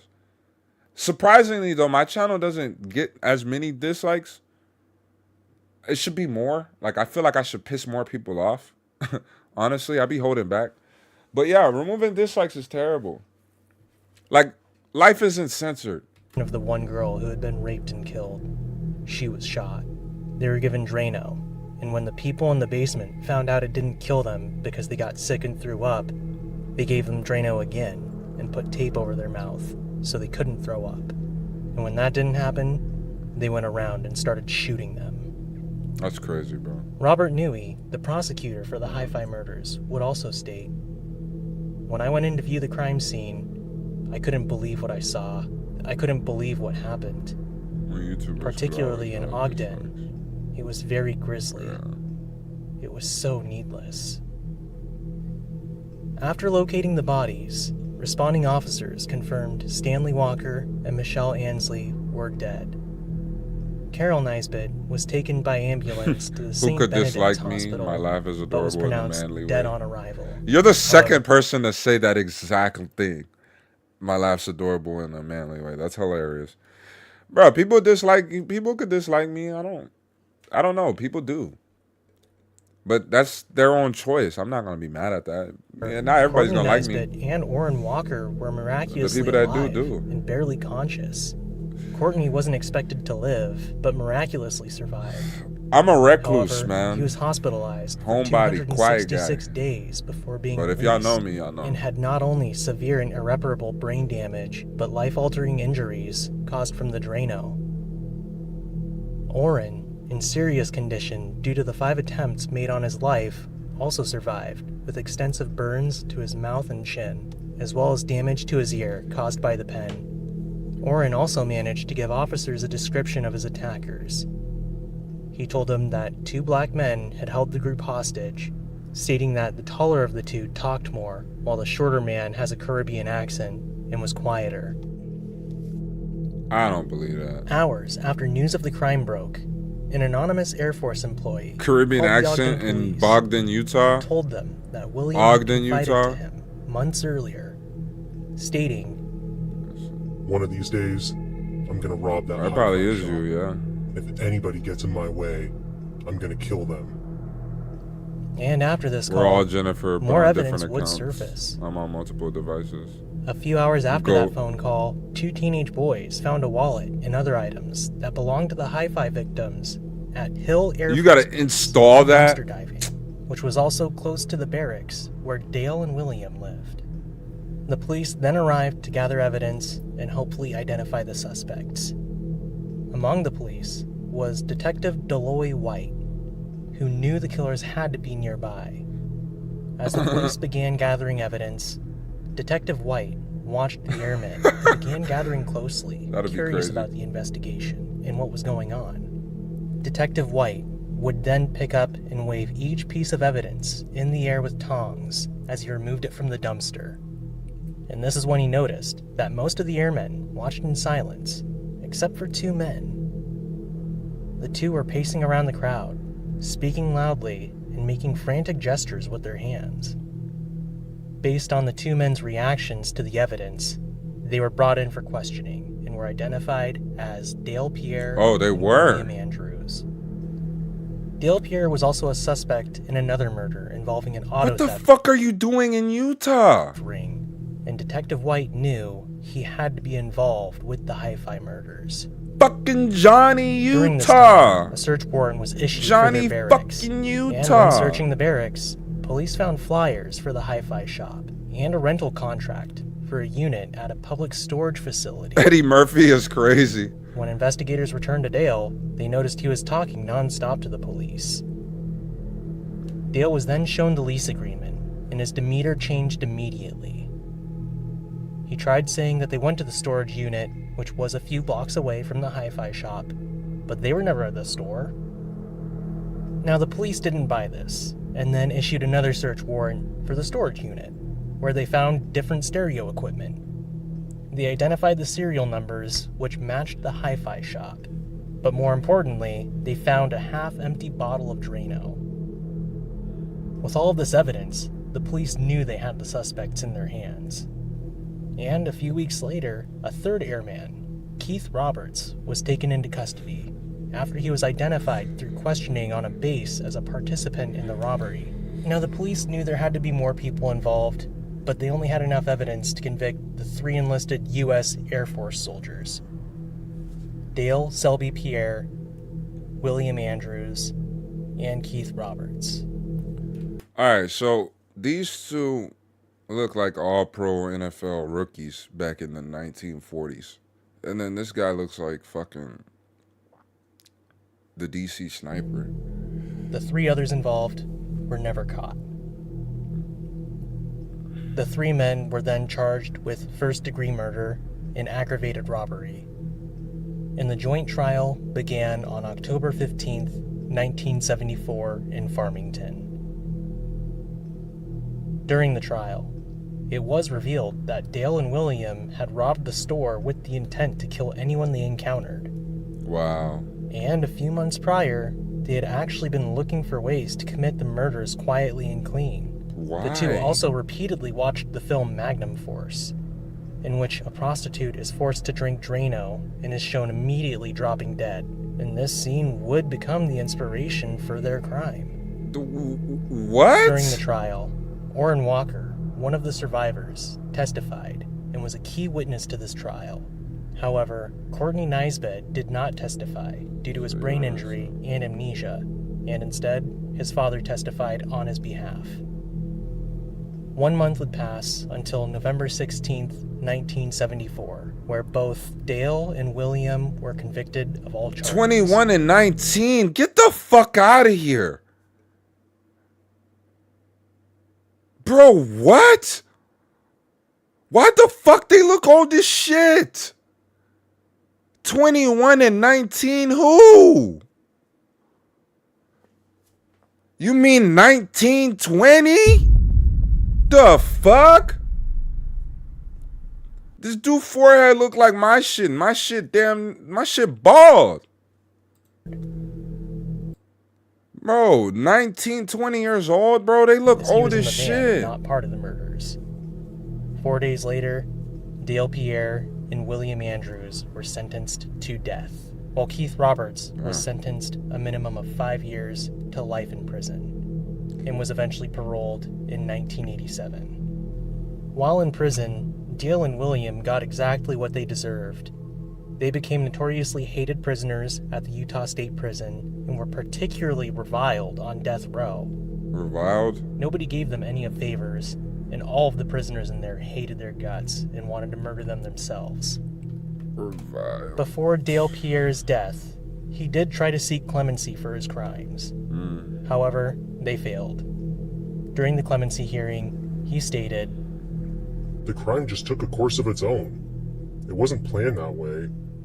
People kept coming in and I just panicked." However, Orrin Walker testified and called Dale a sadist and said that he deserved to die. He shot Mrs. Nisbet and then was kind of prancing or walking in a manner that I just got the impression that he was kind of enjoying what he was doing. This has been hard for me. It's hard for me to believe that I was ever involved with this. My son, Stanley's life was taken with 2 shots and Drano. He tried 5 different times to kill me. Each one could have been lethal. Drano? It certainly has changed our lives. My younger son is traumatized by his older brother's murder sent that man back and 20 refuses years. to go into the basement of the house, while most of my wife's time is spent in bed trying to forget. During Dale Pierre's time in prison, he legally changed his name 27 times, reportedly to protect his family name from notoriety, until he finally settled on Pierre Dale Selby. Dale was eventually executed by lethal injection. You're gonna die on anyway, August why are 28th, you... 1987, at the age of 34. During Dale's last moments, he prayed, sang hymns, and read the Bible. And his final words were, "I'll be glad when this is over." William Andrews also sought clemency, which failed. During William's clemency hearing, his lawyers pointed to his age at the time of the crime and argued he was on drugs at the time of the crime as well. They also said that he was a changed man. However, That don't mean nothing William had a either. terrible criminal record that showed repeated violations for setting fires, concealing makeshift weapons, possessing drugs and alcohol, planning escapes, and assaulting guards. And nobody honestly thought he was going to change at all. 19 Before William's and death, 21? he explained in an interview with KUTV that he was the mastermind behind the crime, admitting that he targeted the store after being acquainted with Stanley Walker, and blamed Dale for the excessive violence leading up to the killings. On William's final day, during July 30th, 1992, he shared a banana split, his last meal, with his sister and his niece. William's last words, spoken to Deputy Corrections Director Bruce Egan, were. Thank those who tried so hard to keep me alive. I hope they continue to fight for equal justice after I'm gone. Equal? Tell my family goodbye, and I love them. After being strapped onto the gurney at 1:35 a.m., William lifted his head and said, "I love you. Bye-bye," to his sister, just before the injections were administered. That's inexcusable, he was declared dead bro. at 1:46 a.m. at the age of 37. Yeah. Listen, Keith guys. Roberts was paroled on.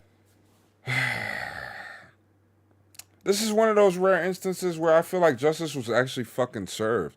Maybe they should have.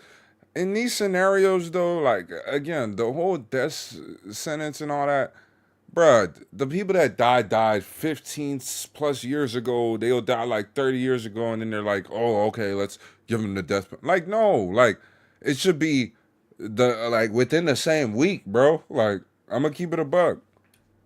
Because they don't get to live, nobody else gets to live out nothing. You know? On May 12, 1987, after nearly 13 years in prison, and moved to Chandler, Oklahoma, to live with his relatives until he committed suicide on August 8, 1992, barely a week after William Andrews' execution. This is the Hi-Fi murders. So everybody's gone. One of the most heinous and horrific crimes that have ever taken place in Utah. Nobody's even alive. Although there has been controversy in this case due to the murderers' ages at the time of the crime. I believe that Dale Pierre and William Andrews were unapologetic monsters who brutalized innocent people just to fulfill their crime fantasies. Michelle Ansley was an innocent 18-year-old girl who had only been hired a week before she was raped and shot to death. That's terrible, bro. She had a whole life ahead of her and had been recently engaged. Courtney Nisbet was a 16-year-old student just walked in. who was forced to drop out of college due to his brain damage from the incident, and later had to apply for Social Security as he couldn't hold down a job due to his disabilities. Courtney also lost his mother, Carol, and has to live with the trauma of the night of the Hi-Fi murders. Stanley Walker was only 20 years old and had a future of ambition ahead of him before he was murdered. Now his father, Orrin, and the rest of his family has to deal with the trauma and life-altering injuries he escaped with. The Drano is crazy. Like, why? Regardless of Dale Pierre and William Andrews' ages and backgrounds, they were vile human beings who also destroyed a small community of people and left a horrific piece of history that is now stained in Utah. What did you think about this video? Leave a comment down below. I'd love to hear your thoughts. Also, if you enjoyed this case. Bro, that's...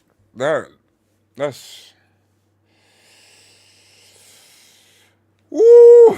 That was definitely one of the more disturbing ones that I've heard in a while, man. Just cause it's like there's no reasoning behind it, you know? It happened just cause it did. And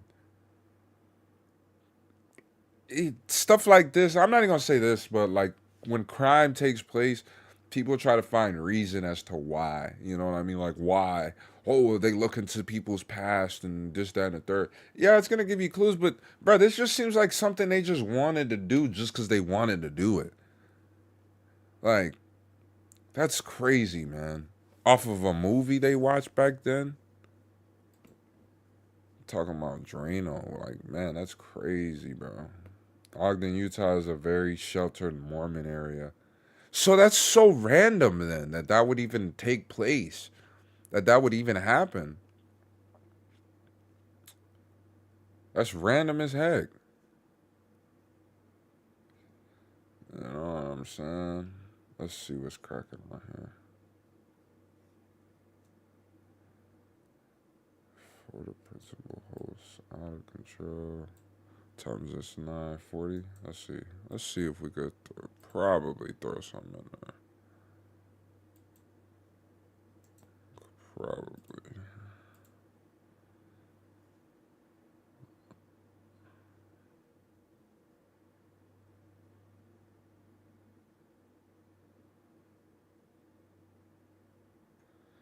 Low key. I don't know.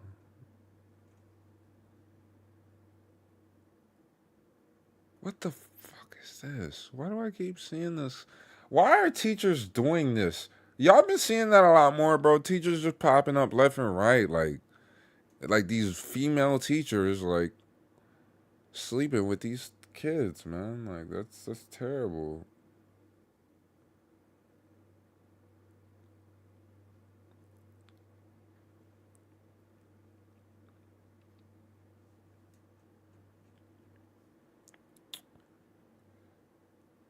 I don't know about a 5-minute one.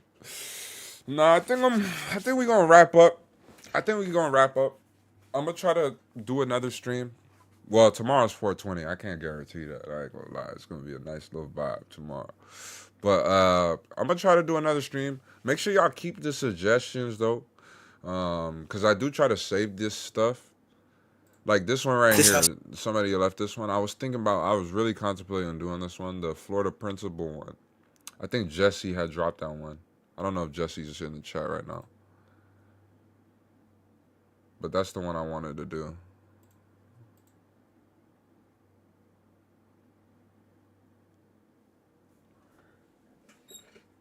But I'm going to save that one for watch later. So we're going to do that one in the next stream. So that one look crazy though. All right, guys. So just a couple of things before we head out. Like, y'all got any questions for me? Y'all got any things y'all want to throw out there for the chat? Something you want to ask your Uncle Lou? If not, we out of here, dude. I gotta go get me something to eat. My boy, I'm hungry as fuck, boy. The Florida one is good. W stream L criminals. For sure, bro. I don't know why these people be doing bad stuff so much, bro. Because at the end of the day, freedom is, I don't know. I don't know why people don't want to be free. They be doing some bum ass shit. Where I'm from South Florida. I gotta specify that because, like, South Florida, honestly, I think we should have 51 states. Okay, I mean this. I don't know if I speak this for all Floridians, but I just feel like Florida is 2 different states. You got South Florida and then you got North Florida. I think it should just get split between 2 places. You got North and South Florida because it's just 2 different places. Agreed. Yep, losers. Bro, y'all game, bro? Any of y'all game in here? I know Potato game. Coco be chill for the most part. Well, it depends on where Coco at. I ain't never really been nowhere crazy. I know it's probably slower. Probably like a calmer area. South is just like, I don't know. It's a lot of crazy folk out here. I ain't gonna lie to you. But like I'm not gonna say I don't see it, but it's not like it's not in my vision because I've always been that way, and I'm respectful of people. Like I know how to mind my business and be myself. I think that's people's problem when they down here like, 40 away from my yeah. So I think I have an idea of where that is, but like I just think people like they try to play up a character. They want to be something they not. You know what I'm saying? And that's the people that I'm scared of because they got to try to prove something. Those are the people that's dangerous. I played mahjong and spades. I was at the casino all day on Schedule 1 the other night. Like, jeez. I was playing with one of my subs the other day. We was on that thing a little minute. Leggy, though. We was on there all day, pretty much. That was like the longest I ever did anything like that. Like, this is probably the longest, like, reaction stream or like that I've done with you guys, like 4 hours. It's because of yesterday, low-key just it opened my mind up. Hey, Leggy, you was really in the streams for real then. You stayed in the streams really long because it got to a while. Yeah, it stopped being a game about serving and it became a horror game. That's what happens in tourist towns. But I'm planning on doing like repo next. You ever heard of repo, Leggy? We planning on doing repo at some point. What happened? That's what happens in tourist towns. Yeah. And we get a lot of snowbirds down here, man. We get a lot of snowbirds. Thanks for a nice time. Yeah, man. I appreciate y'all. Everybody say y'all good nights to the chat. Chat. We'll chat. Make sure y'all hit the notification bell so y'all know when your Uncle Lou dropping. Bro, we're going to hit 7K sometime this week. Yo, homers, I appreciate you for staying up for the chat, man. Just your vibe, your energy, bro. You cool as hell. Have a good 420 Easter, you know. I have faith. When I had like I probably had like less than 400 subs, bro. I had a sub buy me Phasmophobia. He bought me Phasmophobia. I'm worth it? Oh man, I appreciate it, dog. Like G. You don't know how much that means to me, bro. Like, that's actually ridiculous. Like I gotta put it in perspective. Like I'm just trying to, like y'all be watching me. I'm in my room. You know what I mean? Like that's crazy.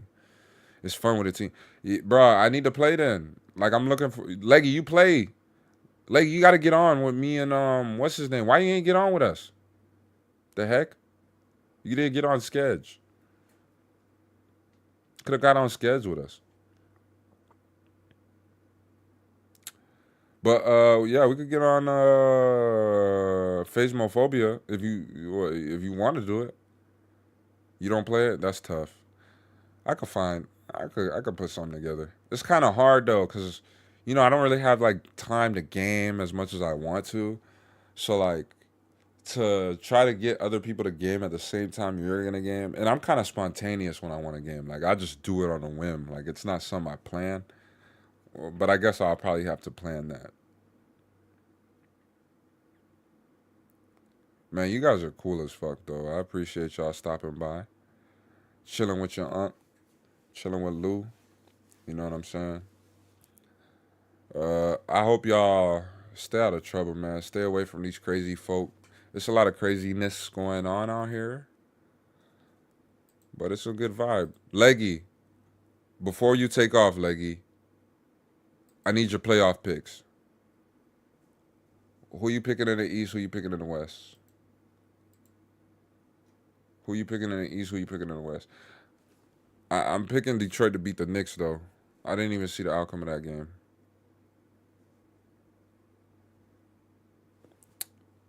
Gosh, I'm starving. Celtics Thunder? Ooh-wee. Celtics Thunder? I think it's going to be Celtics. I think it is going to be Celtics in the East. Even though you know how I feel about Boston. I don't got to tell you how I feel about Boston. You should know. This is not a Boston household. This is a Miami Heat household. Potato, chow. Be safe.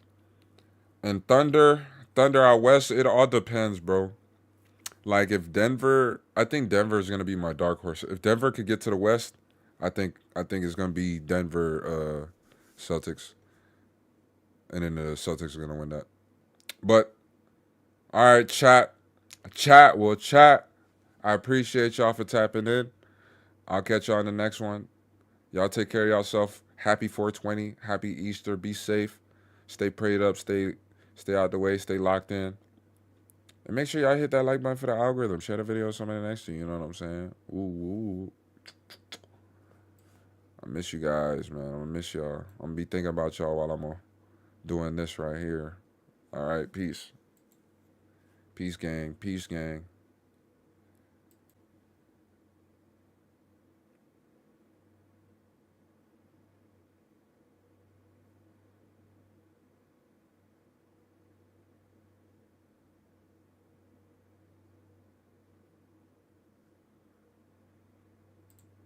Hold on. I was about to fucking leave. Y'all see that fucking comment, right? Am I not tripping? Yeah, no. I tried to dip. I dipped and I came back. Who the fuck put that bullshit? You dumb as fuck. You dumb piece of shit. You think I'm gonna let that bullshit slide, you dumb motherfucker? You dumbass? You fucking dumbass piece of shit. Get the fuck out of here. You ain't never coming back on this shit, you dumbass. Dumbass nigga. Oh, goofy ass. All right, y'all have a good night. That pissed me the fuck off.